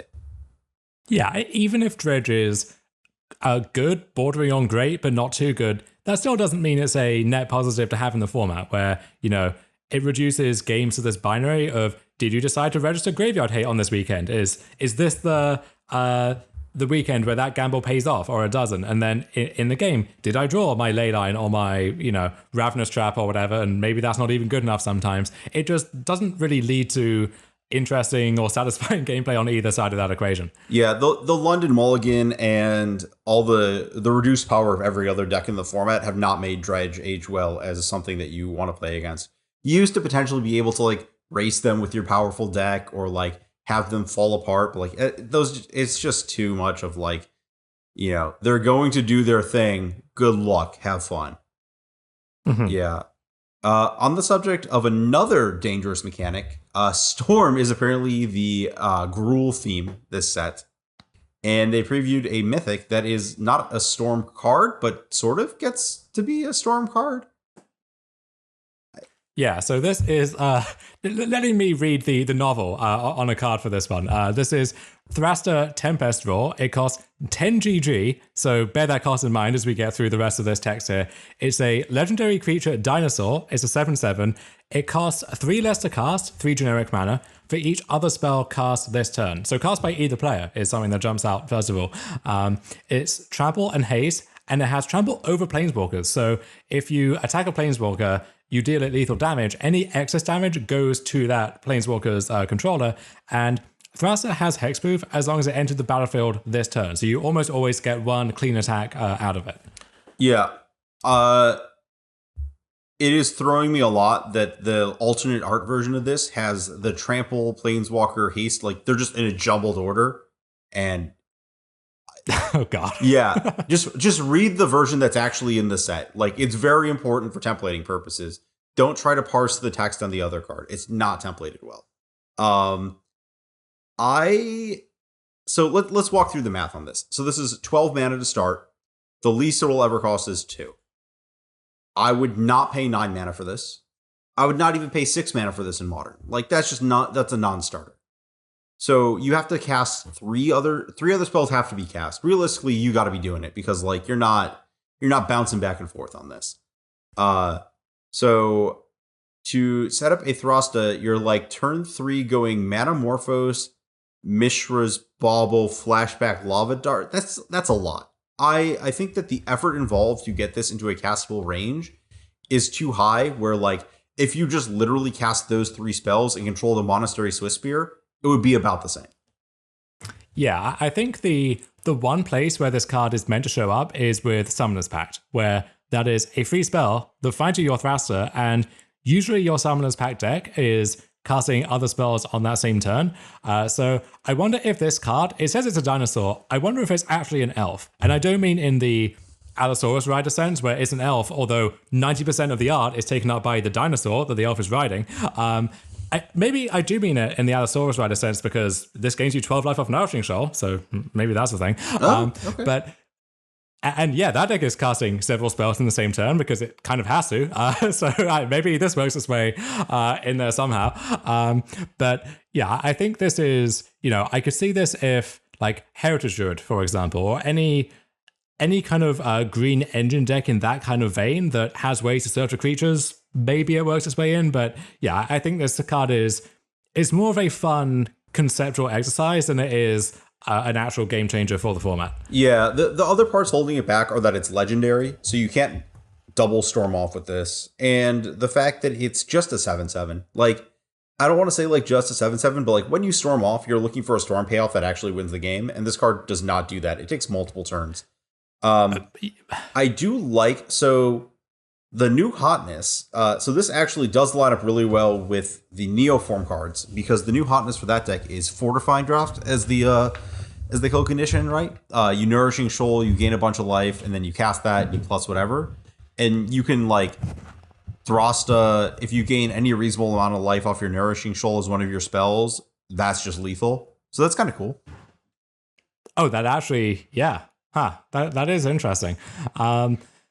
Where else was I gonna go with this one? I guess it's a legend, so that makes you think about Mox Amber, as legends always do. But you see, your 12 drop and your Mox Amber. Though I guess that deck does play Mox Amber, and that would be the mana for the pump spell. Okay, nope, it's all coming together. It out. Ari. Yes, yeah. So maybe is there some Mox Amber, Mishra's Bauble? I guess not Mox Opal anymore. Rest in peace. I don't know. I will leave that to the mad scientists out there to figure it out, because we have a lot of cards to get to. We're hoping to get a reasonable turnaround time on this one going out tomorrow. So let's move swiftly on, if you're okay with it, to Flametongue Yearling. Not a card I expect to be a big player in Modern, but a little cutie pie to liven up the spoiler a little bit. So I'll let you have the floor on this one. Yeah, it's red for a 2/1 with multi-kicker of 2. It enters the battlefield with a +1/+1 counter on it for each time it was kicked. And when it enters the battlefield, it non-optionally deals damage equal to its power to target creature. So this is Flametongue Kavu. If you are not familiar with that card, look up some tournament coverage from 2001 and realize that it was everything that Patrick Sullivan said about Ravenous Chupacabra was directly as a result of that card, basically.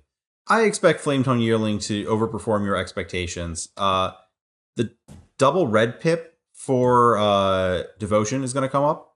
I think that Fire Imp has been a card that's always shown up in Gatherer searches for dealing with creatures with casting a creature. And I think this card, it's, Fire Imp is 2 in a red for this effect. And it is just really adorable that you can cast this in the well, I don't control a creature, but if I multi-kicker this, wait, no, never mind. Disregard what I'm saying here. It always is going to kill itself. Never mind. Don't cast this if you don't control a creature. I guess my question would be, what is the deck that wants this over the Prowess decks, for example? Any kind of red aggro deck, I imagine, turns to something like Bonecrusher Giant if you're happy with this effect at this rate instead. And for some of those decks, having that be on a non-creature spell is a pretty big upside. Maybe there's some old style Kiki Core deck where this is a good Court of Calling target or something like that. Maybe. The Bonecrusher Giant comparison is tough. I was thinking of this card kind of in the same vein as Searing Blaze, where you get in for your mana and you get out with killing their thing and having future damage. Yeah, maybe there's some other Ephemerate deck that wants to use this. That card stock may just go through the roof with this set. Yeah, Ephemerate is certainly as efficient as it could possibly be for what it is doing.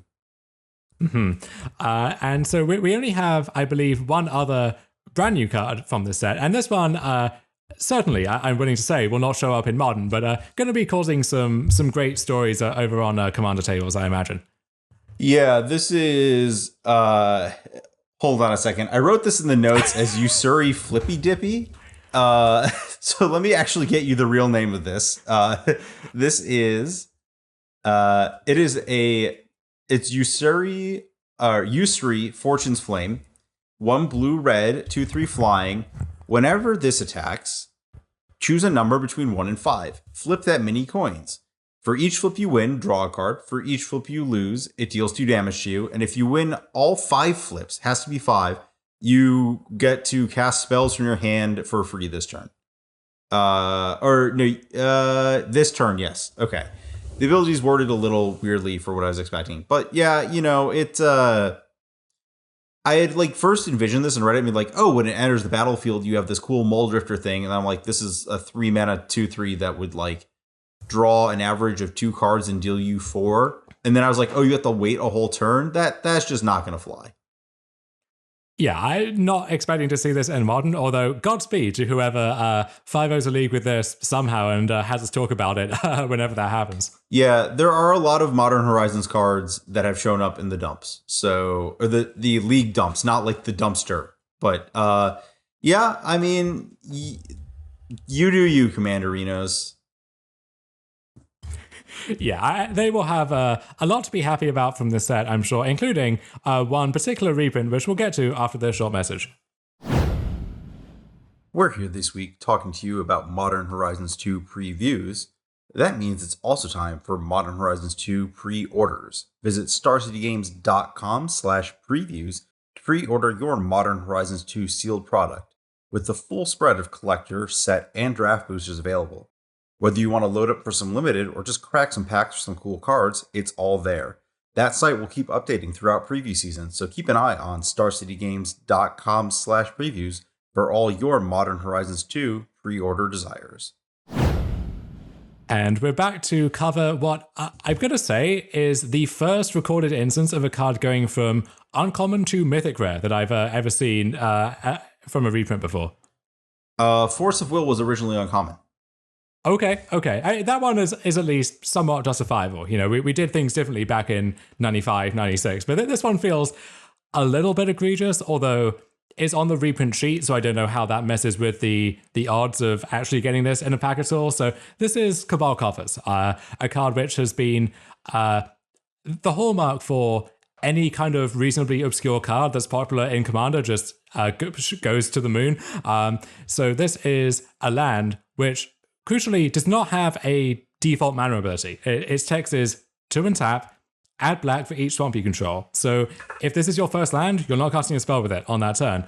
But the way that this could find a chance to shine in Modern is with Urborg, Tomb of Yawgmoth. So this is the classic combo that utilizes it. So Urborg gives every land you control, including Coffers itself, the swamp subtype. So early on, when you just have Urborg, this, and maybe another land, the Coffers taps for black to help you cast your spells. And then when you have more lands, your mana production scales quite nicely. So let's say you have 4 lands, including the Urborg and the Coffers. That's the first point at which this interaction now nets you mana, because you pay 2, you tap Coffers, that adds 4, so you've netted 1, and then you have 5 in total by tapping the 4th land. And then whenever you get up to 5 or 6 or 7, it balloons out of control quite quickly. And notably, Urborg is a legendary land. This is not. So if you have multiple copies of Cabal Coffers in there, then that raises the ceiling on that mana production even further. Yeah, it reminds me of like the Eye of Ugin interaction. The thing that kind of gets me thinking about this is that, like, as you said, you really need, adding an extra mana on turn 4 from this interaction is kind of cool, but it really only goes off once you hit your 5th land. Which implies to me that you kind of want to put this in a Golgari shell that's accelerating to those 5th land. It's kind of funny because, like, you're like, well, I'm going to put all these swamps in my deck anyways. And it's like you're just building a Valakut deck, but with black cards. Yeah, I think Valakut is the perfect comparison there, because you can, in theory, build a deck that tries to naturally trigger Valakut. And, we had Titan Shift where that incentive was powerful enough that became the whole point. But then we've also seen decks where you kind of find a way to unlock that power, but without that being the point. You don't intend to do it manually, and Urborg is the thing that lets you do that.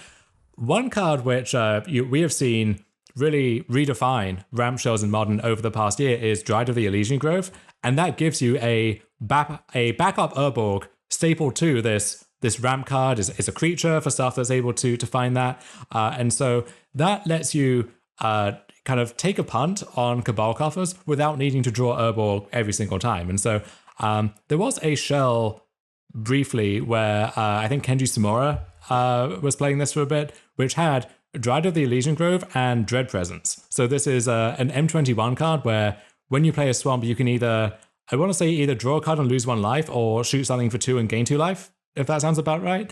Yes. And so, those 2 cards paired well together. And once you have several different everything is a swamp effects, and you can add Prismatic Omen into the mix if you really want to push that hard, and several different I care about having lots of swamps cards, then you actually have the engine of a deck coming together. Yeah, I do recall seeing that a while back, and this is a good reason to start going down that road. I think you probably want to be looking for normal cards to cast that scale up when you're Cabal Coffering.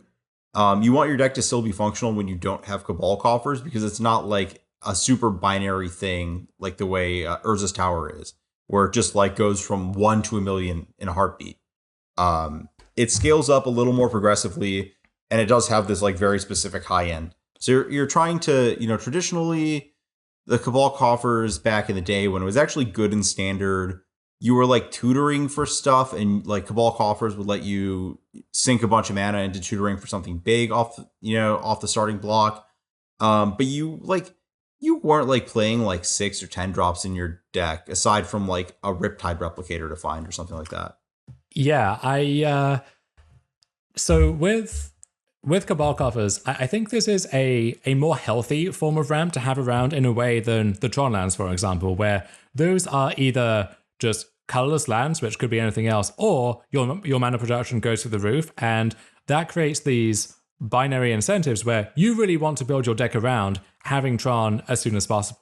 And maybe you can get away with being Eldrazi Tron or Blue Tron or something where it's kind of a secondary characteristic. But I don't think that with Coffers you're going to see something like the Green Tron deck where the entire premise of the deck is assembling Tron as soon as possible. And if you don't do that, then you really don't do anything in the game, because this forces you to build your deck in a different way. And I think that's healthy. I think if you can have a kind of interactive-ish ramp deck that's trying to play a fair game, but once it starts doing its thing, it just does has some ridiculous payoff stuff. I think that's a more interesting deck building exercise. I don't quite know what that payoff is, though. I guess Beseech the Queen, actually, to borrow a Musasabi find, is it gets you either half of this, and if you have Urborg, then it's much easier to cast. And also, when you have all these lands, which you want to have a high land count for this stuff anyway, at that point you can use Beseech to find whatever the payoff is. But that is the outstanding question to me, is what is that payoff? I don't quite know yet. Yeah, you described this as healthy, and I don't think a successful ramp deck in Modern has ever been described as healthy. That's fair. Yeah, I think maybe like that green-white Reclaimer deck where it's mostly playing a fair game, kind of-ish. But it had Field of the Dead. Let's be real here. Yeah, it's the exception that proves the rule, maybe. But if you want to check out what this card can do in a competitive context, one of the just flat out weirdest decks I've ever seen in any constructed format. If you go back to Pro Tour Valencia, this is the extended Pro Tour that we mentioned before, where there was a flood, and so everything had to be rearranged on the fly, and everyone was expecting a zombie apocalypse with Dredgewing everywhere, and so people adequately prepared, and the zombies were fended off for the time being. Zach Hill and Marin Lebert and some of the Belgian guys, they played a deck that they called Rock and Nail, and this was a deck that used Urborg and Cabal Coffers to ramp towards Tooth and Nail, which most commonly would find Sundering Titan. So, and this deck also had a 5-color mana base built around casting Collective Restraint as soon as possible. So this is the first, and I'm going to safely say last ever recorded instance of a 5-color domain Sundering Titan deck that also had a combo that just cares about swamps in it. I think that's a hard set of boxes to tick for the most part. I would like to correct you on this being the first 5-color mono black deck, because back in the day, people used to cast Last Stand off Crystal Quarry. Oof. But we're, just chiming in with some old school trivia there. Oh, look, hold on. We have Dryad now. Give me Last Stand. Have that be one of the reprints in this set. I dare you. Just I will die a happy man if I can just assemble that particular combination one time. I'd be okay with that. I'm not super okay with Dryad plus Collective Restraint, but Last Stand maybe you can have. Yeah, Collective Restraint is its own kind of bullshit. We don't need to be revisiting that one. But just a nice journey into the past there. I think that just about covers everything that we have from this batch of spoilers. Anything that I didn't touch on, or any kind of big picture stuff that we want to get to here? Let's see. I am trying to remember if they kind of teased anything, but they did just dump these cards on us and say, hello, have fun. Oh, they did say that in the Profane Tutor cycle, there might be a 6th card. So there's one, it is a cycle. There's going to be one for each color, they said. And I think they hinted towards a 6th card that does that. Haha, it's time for purple mana, finally. Well, it's probably another artifact, right? So you've got Lotus Bloom, Mox Tantalite. Maybe they'll just make us suspend Time Vault and, really use all the text box these days. Some like Eldrazi with Suspend somehow, so the colorless mana doesn't mean anything. We can, we'll see what happens. But I guess one thing to close this out here that we do have is the limited archetypes. And this gives you a good pointer as to what the set will look like on the whole. And then also, if there are particularly push examples of any one of these, that's where some of the power might be located in the set. And one thing that immediately jumps out to you from this list is they've kind of shifted the color pie around. So we have some mechanics which are in color combinations which are well known for those, and so those will be obvious as I go down the list, but also some where you would not expect that color combination to necessarily be doing the same thing. So here's a list from top to bottom. So blue-white Azorius is kind of affinity or artifact matter stuff. Don't know if the actual word affinity is going to appear in the set, but that might be something fun to revisit. Blue-black is paying you for discarding cards. So some kind of graveyard interaction, maybe alluding to a madness theme. Black-red is just a madness theme. That's what it is. So maybe there will be some cross-pollination there. Red-green is Storm, as we mentioned. White-green is +1/+1 counters. So maybe Hardened Scales is going to get some kind of boost from this set. White-black, as we said, is Reanimator. So we've seen White capture more of that territory recently, and they have said they are looking for new stuff for White to do. And that's always been part of White's color pie, maybe getting a little bit more emphasis now. Blue-red is Delirium, and that's the one that really jumps out at me and one that may be worth commenting on after we're done with the list. Black-green is kind of making tokens and then sacrificing stuff, so kind of seen some amount of that before. White-red, Boros, is artifacts matter, but with a kind of modular focus. So we have a crossover here between the artifacts matter stuff in white-blue and the +1/+1 counter stuff in white-green. And then finally, blue-green, Simic, is just making tokens, collecting tokens, doing stuff with those, just a token focus for that color pair. Yeah, I really like how they've seeded these like cross-sectional synergy overlaps between all these colors. I think that's a really good. Oh no, but Buddy's not happy with the outside world. That is the small pup Zoro. Oh, he's learned how to big bark. Oh wow, this is getting recorded. Hello. Yeah, I really like the cross-sectional archetypes. I think that's a good part, a really important part of making these formats fun. Modern Horizons 2 was a notable failure to do that, and I think that they have learned a lot from that. Yeah, and just looking down this list, I'm already, the cogs are already whirring in my head as to what is the biggest thing they could do with Storm in red-green, for example. Like, what kind of Storm card could we be dealing with before too long here? Or, there are some really cute kind of discard matters or madness interactions in the format. Does that mean we're going to get some good enabler in black, let's say, in their shared color, which really juices that for modern playability? Or, you get to debate these questions as you go down the list, and that is going to keep my mind very much occupied until the next batch of previews drops, I'm sure. I'm just going to have the idea of a Squirrel Storm card just spinning in my brain until I see things. That is when people were doing the numbers on what could the 13-letter mechanic be and so on. I'm pretty sure the word squirrel came up in those discussions, so stay tuned on that front. Yeah. And with that, are we solidly into the discussion of nonsense and ready for nonsense of the week? Yeah, all of this has been nonsense for quite some time now, but going back to the present, getting out of this time spiral future sight mashup that we've got going on here, let's get you back to the present day with your nonsense of the week after this short message. What's up, everybody? Cedric Phillips here, stopping by real quick to let you know about one of Star City Games' newest podcast, The Receivables, hosted by yours truly, alongside my partner in crime, of course, Patrick Sullivan, where the two of us discuss Magic sets, both past and present, from top to bottom. On every episode of The Receivables, you're going to hear us talk about the facts of a set, the mechanics of a set, the cycles of a set, the boring stuff, before we get into some crazy stories of when we were playing Magic during the times that the set was legal. We've got a ridiculous award show where we give out awards like the Char Rumbler Award for weirdest card in a set, the Oko Thief of Crowns Award for best card in the set, and a whole bunch more. Before we finally decide, hey, what card won the set and what letter grade should we give the set? It's a whole lot of fun. We're having a blast recording them. Hopefully you have the opportunity to listen to it and you enjoy it as much as we're enjoying recording them. Where can you find it? StarCityGames.com or wherever else you listen to your podcast. The Receivables every single week here at SCG. And we are back to close out this episode with our nonsense of the week. And it turns out there really was not that much nonsense this week. People were very responsible and sensible, and it's like they don't even know or care that we have this segment to complete. Yeah, they're clamping down. They're playing some just normal, fair Blood Moon and Scape Shift and, Prismari Command, Emrakul Breach decks. That, a lot of the nonsense, I think people have just kind of been like, ooh, a new good deck I could play instead.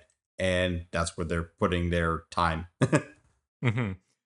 So scouring these lists, one thing that popped out, which maybe sits on the border here between nonsense and potential next breakout archetype, is Twiddlestorm. So this is the Lotus Field combo deck of Modern, which, if you're familiar with the Pioneer version, you would think that this would scale into Modern somehow, but it hasn't really broken through yet, and this might be its chance finally. So this is using Lotus Field with the 1-mana tap or untap effects like Twiddle or Dreamscript, which is actually the better version, which somehow the deck is not named after instead. But that is from, I want to say, Mirrodin or Fifth Dawn. It's tap or untap target permanent, and it has Entwine 1. So for 2 mana, you can tap their thing, untap your thing, or just for 1 mana, that becomes a ritual in conjunction with Lotus Field. But the real hit here is the Splice onto Arcane package, where one of these Twiddles is Psychic Puppetry, and so this is 1 and a blue, tap or untap target permanent, but it has Splice onto Arcane for blue. So basically, if you have any spell with the Arcane subtype, you can pay a blue to add the text of Psychic Puppetry onto that card. And so let's say you have a 2-mana Arcane spell, so Peer Through Depths or Ideas Unbound in this deck. We also have we have Reach Through Mist as well. So any of those cards effectively either pays for itself or generates mana once you're able to splice a Psychic Puppetry onto it with Lotus Field in play. And so you end up churning through your deck, and then with this deck you have Underworld Breach and a Past in Flames to allow you to reuse all of those in conjunction with these card filtering effects to find your Grape Shot or whatever your win condition actually is. But the one big addition, which I think really ties the room together here, is Wishful Talisman. So another banger from Throne of Eldraine, which clearly has some broken combo potential, but is harder to find a good spot for it than maybe you would think at first. And so this is 1 and a black for an artifact, which comes into play with 3 counters on it, and you can pay 1 and tap it and give control of Wishful Talisman to your opponent, and remove a counter to search your library for a card, to Demonic Tutor, basically. So you can play this on turn 2 to find your Lotus Field on turn 3, and then start hopefully going off on that turn. But in conjunction with your Twiddle effects, you can get multiple uses of that card because you don't have to activate at sorcery speed, only during your turn. So if you have a way to untap it in response to the first activation, you can then do it again before it would be handed over. And so you can search up multiple cards that way. You can turn any Twiddle effect into another Demonic Tutor. And, we see this like one of ad nauseum in the sideboard, for example, where if your resources are under attack and you don't have much room to work with, eventually what's going to happen is you'll find a talisman and your talisman for ad nauseum and draw 15 cards, and that will be enough to get you back in the game. So a really interesting twist on this deck, and this might be the kind of combination of all of these pieces needed to really push this deck into viability here. Yeah, also of note, with the talisman, like Reach Through Mist becomes really good because you can splice your Psychic Puppetry onto your Reach to create that Twiddle effect to untap your talisman and just go crazy. And then the talisman can also find arcane spells for future Twiddles. It does a lot. I will note that there's also a repeal in the deck. You can do the talisman, repeal, bounce my own talisman just to pick up some value along the way. The one thing I don't see is any direct infinite combo with Underworld Breach, the way you would see like a Tome Scour. And I wonder if there's value to that with just with the fact that you have this tutor effect, whether you want to be able to have access to that infinite or whether it's just too much overkill. Is it time for Dampen Thought, Ari? Oh, okay. Okay, no, I don't know if the mana quite you're short a mana each activation, I believe. Yeah. I think that doesn't work out, but I'm not 100% sure. But we'll leave that one on the table for now. But the other nice thing about this is because you are a combo deck, your opponent has to try to race you, and if their plan to do that is with large creatures like, Death Shadow, for example, or a big storming entity, any twiddle can act as a fog effect, which in many cases becomes a time walk, so to speak, where it is, if you're just trying to counter 20, often you can do that faster than this deck, even though it goes off remarkably often on turn 3. But when it's turn 3 plus interaction for the thing that lets you actually try to kill them on turn 3, that is just so hard to actually get in front of. Yeah, so I did try this deck prior to Underworld Breach, and my big issue with it was actually not getting raced, but more that the deck had to play so many stupid cards like Reach Through Miss, that it wasn't as good as normal Storm was at answering problematic permanents, and it was really easy to lock it out of the game. That is an issue, yeah. And for as much as people have been clamoring for Preordain or Ponder to get their chance to shine in Modern for a while now, no one's happy to have to play Reach Through Mist. And there's a good reason that you only see that card when it's absolutely necessary for the deck to function properly. Yeah, it's obviously, it says Arcane, so it's kind of like it's like a Manamorphose almost in this deck, but you have to devote a lot of slots to cards that would not see play otherwise. Yes, that is a mild way of putting it, for sure. And speaking of cards which you maybe would not expect to see in other circumstances, one of the other candidates for Nonsense of the Week here is the deck that you might call Electro Balance. So this is the Electro Dominance, As Foretold deck, which you see in a few different guises. Sometimes you're building around Living End with the usual roster of cycling creatures. This list is based around Restore Balance. So you have Greater Gargadon, Restore Balance, and then I know you have been partial to casting some Restore Balances in the past under, various different guises. But what's your take on this archetype as a whole? So I kind of got turned off this archetype somewhat recent. I don't want to say somewhat recently. It was a while ago. But I think that, again, it's another deck that has struggled with the proliferation of hate permanents across more archetypes. And you end up in this spot where your deck might be able to beat a Chalice. You can probably fight through counter magic, but as soon as those two overlap, it's really bad. Or like Thought-Knot's Ear and Chalice, Karn the Great Creator, finding a bunch of stuff. Like, it is weirdly vulnerable to a lot of things, and that's been my big issue with it. But if people just stop playing those things, similar to how I recommended Burn this week, I could see a world where this deck is playable.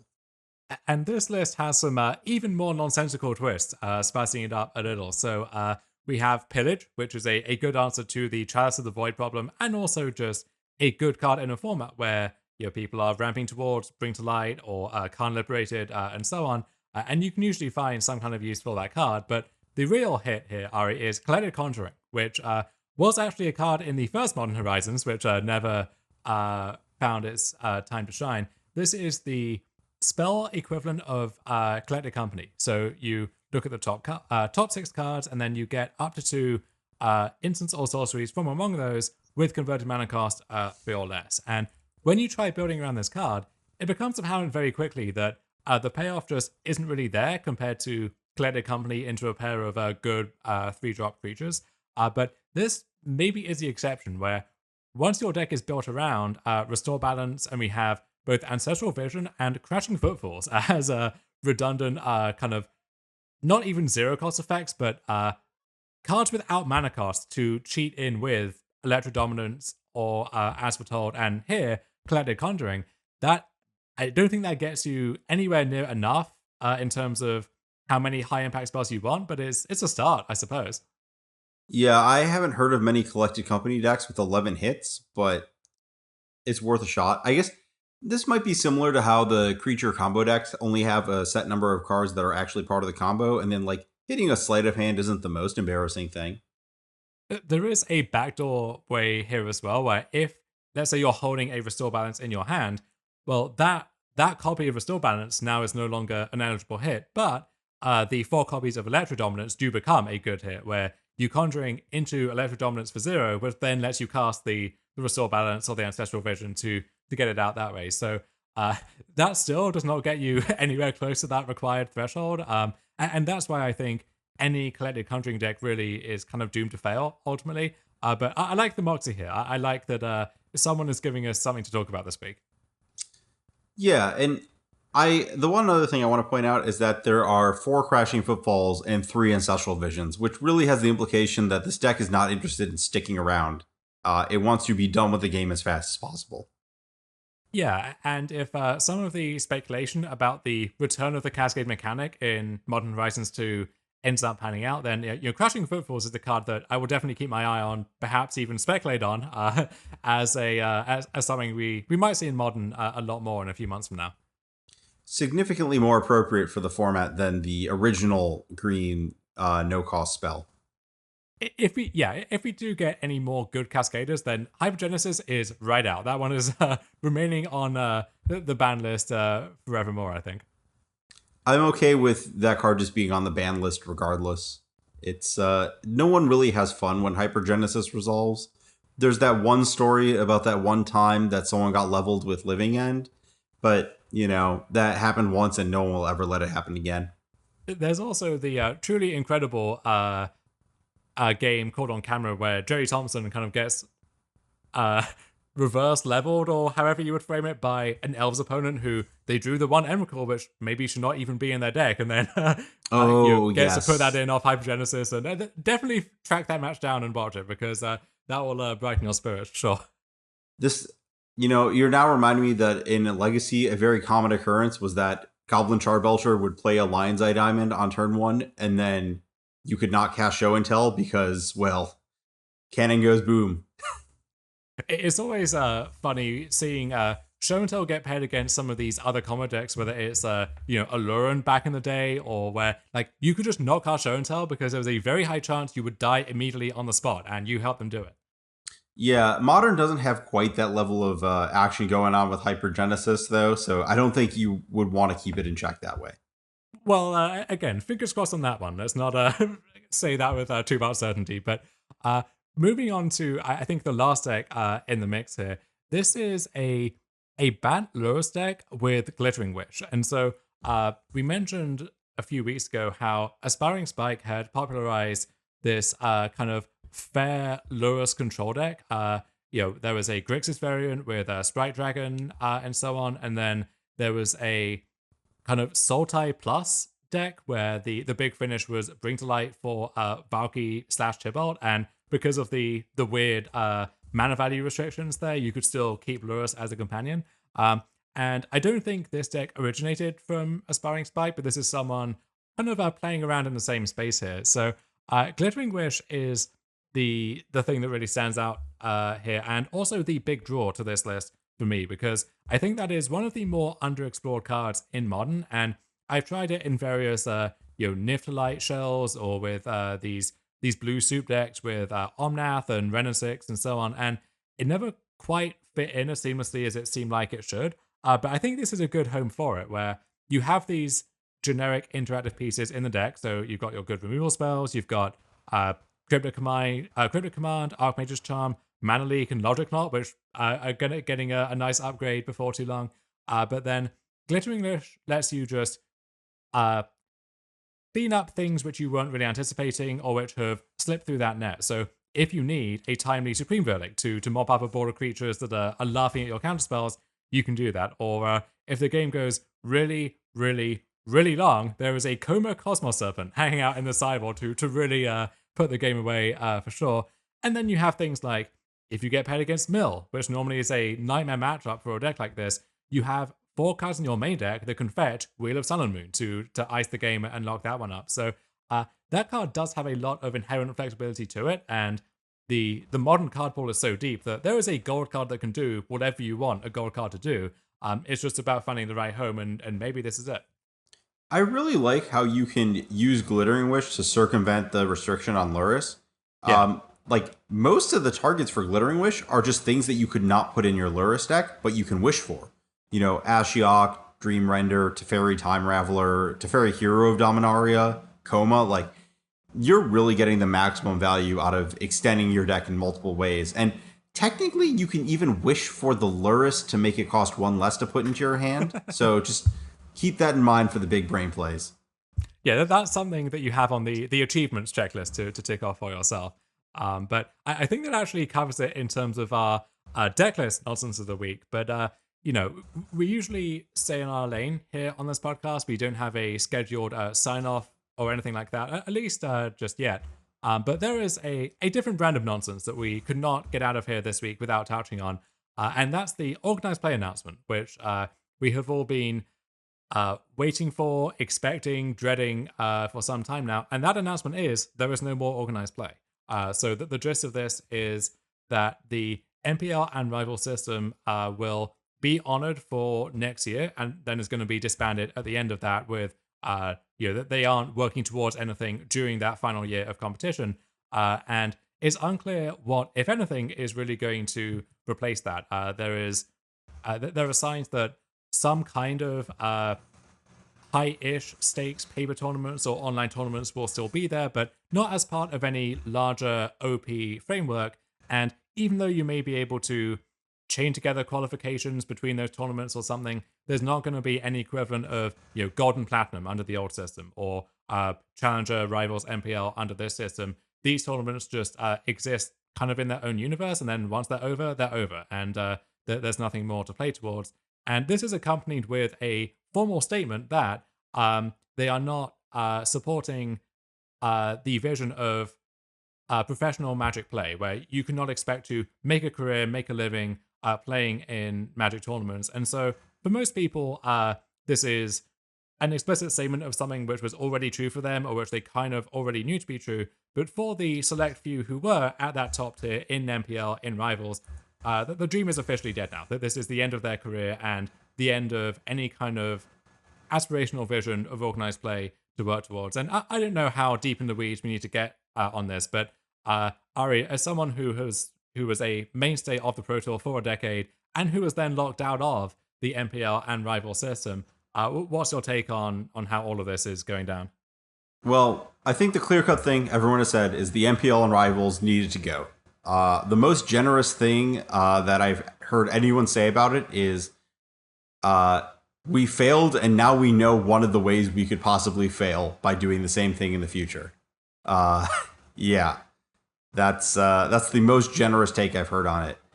My issue, and I think that something you kind of said there, is that I think that a lot of there's nothing in this announcement that relates to the SCG Tour, and it feels like over the last probably year or so of organized play, the SCG Tour carried a lot of the weight of Modern. And that kind of is the direction they're trying to go, is more local, regional kind of stuff. And I think that for Modern, it bodes well, except for they just didn't announce. This is the thing that gets me. It's you can say we need to get rid of rivals in the MPL, and everyone knows that. But there's no announcement of anything else. And I understand it's really hard to announce anything right now, but what's going on? It would be nice to give players a reason to care about participating in any kind of organized play structure that you revive before 2023, or what are they going to do until then? I mean, they can sit and listen to us, but we aren't getting on spell table and slinging 1v1 with every listener. I don't. There's got to be something to remote engagement that needed to come out at the same time as this announcement, and that's really the big whiff. Yeah, maybe the spell table thing is a stretch goal if anyone wants to, we have to branch out with a Patreon or something. But what I will say is a lot of the discussions here, understandably, have focused on the raw economics of this, the prize pools and those figures of $2.1 million being taken away here, and you contrast that with the executive compensation that we see ballooning out of control, or the claims that this is the best ever year for Magic. Is very easy and I think correct to set up those contrasts as an example of misplaced priorities or where things could go instead. But from the perspective of only a living playing Magic, we mentioned the SCG Tour, and this podcast is appearing on StarCityGames.com, sponsored by SCG. The job is to promote its products and promote its other offerings. And as someone who took a year out of my life to play the SCG Tour and to focus on that, what I will say is no one was making a living just by grinding those tournaments. And it was jarring sometimes where you would see, the minimum prize for a Mythic Invitational was more than the total winnings of all but a tiny handful of people across the entire year who had gone to every Open, every Invitational, who had really tried to pursue that dream. But myself and many other people, we showed up anyway. We put the effort in, regardless of other commitments that we had going on, to be there every weekend when we could, because you had this system which gave you something to aspire towards. It gave you this objective, clear system of rewards and goals, and it allowed you to then construct those goals for yourself. And you could chart your own self-improvement and see yourself progressing as a player over time. And you would see those familiar faces, and not just on camera, but then in person. And you would get to know them, become accustomed to them. They would become your social circle, and then you could feel like you were part of something larger than yourself. And that was the main appeal, I think, for a lot of people. I don't want to speak on their behalf or to engage in that kind of amateur psychoanalysis, but honestly, if it was about the money, you weren't there in the building in the first place. You were there because it's very hackneyed to say out of love of the game or something, but you love the game, and this gave you an opportunity to express that love in a reward system that made sense, and in a way that if you did well consistently, then that hobby could support itself, and you didn't feel like you were throwing money into the sink or into the void. And I think honestly, that is what most competitive players want and hope for out of a system. So it doesn't need to be that the world's prize pool is $1 million instead of $250,000 for the average person in a local game store. They just want some kind of system that makes sense to them and treats them with respect. And honestly, once you do that, most of the details fill in themselves. Yeah, I mostly agree. Okay. No, I don't really have a lot to say. Like, it's a lot of the time, like, basically how it's always been with Magic tournaments is the only way to say I earned a living this year by accumulating money from Magic finishes is to be the person holding the novelty check at the end of an event, which is it's a good goal. It does happen. It's not a regular goal. And even like the best players in the world, like, it doesn't happen that often. And the way prize structures are set up, like, the difference between, people, when it's like, oh, I have X top 8s, the thing that, like, if you were counting cash that no one ever talks about is that, like, the difference between, like, 4th and 2nd is, like, worth more than how many just extra top 8s. Yeah, so I don't know if that could ever be solved with any kind of attractive prize pool or, numbers that look good on the headlines. I'm not an advertising math scientist, so I don't have a lot to say there. But yeah, any kind of system or details is really what people are just looking for. Just something that they can say, I would like to go win that. And we don't have that. That's the vacancy. I have seen some optimism that this could lead to the return of something like the system that we had before, in some form or another. And I understand why people want to believe that, and I'm not going to criticize them for wanting to find a glimmer of hope to cling on to in this announcement. But I think in some cases that's coming from people who really ought to know better, and who, were behind the curtain for the previous system, the kind of Pro Players Club and bronze through platinum and so on. And they understood that system was heavily flawed in and of itself. And in the latter stages of 2018 and then early 2019, when this transition to the MPL was taking place, but you had this kind of zombified husk of the old system still clinging onto life somehow in tandem. That was not a good system. And you don't need to go back many years to find lots of examples of that system's flaws being very apparent. And so even if that was a good model and something that you would want to return to, which I really do not believe it is, that is premised on this kind of year-to-year continuity and people thinking, all right, well, if I commit myself to this and I earn gold or platinum benefits for next year, that means something. And then I can parlay that into stuff in the next cycle, and so on and so forth. And there is just not the trust in organized play anymore that there needs to be for that kind of contract to make sense. And so, it would take a long time for, I think a lot of those players are gone and they're not coming back. And there will always be more, certainly. But if the goal of the MPL and of Rivals was to have this branding where you would know the players and become invested in the players and root for the players, well, a lot of them are gone now, and you have to build that stable up from the base again. And so, if the most optimistic thing to look forward to is a worse version of the old system with fewer of the people that you know and love in a few years from now, because that's how long it's going to take to rebuild that basic infrastructure, well, I don't know how much hope that gives you for the future. Yeah, I will say that I have been thinking about this a lot, about what, they want to rebuild from a store level, and there's things that need to happen logistically to make that experience. And it sounds like a lot of what they're trying to mirror is like 2004 and what Magic looked like then. But there's things, not just like the world has moved past it, there are things that cannot be unwound that have occurred since then.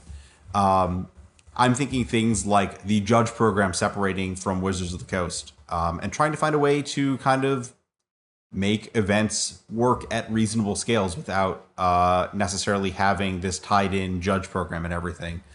And I think that there's a lot of systems level thinking to be done about this before you can say any level of it is going to build back up in the shape that they want.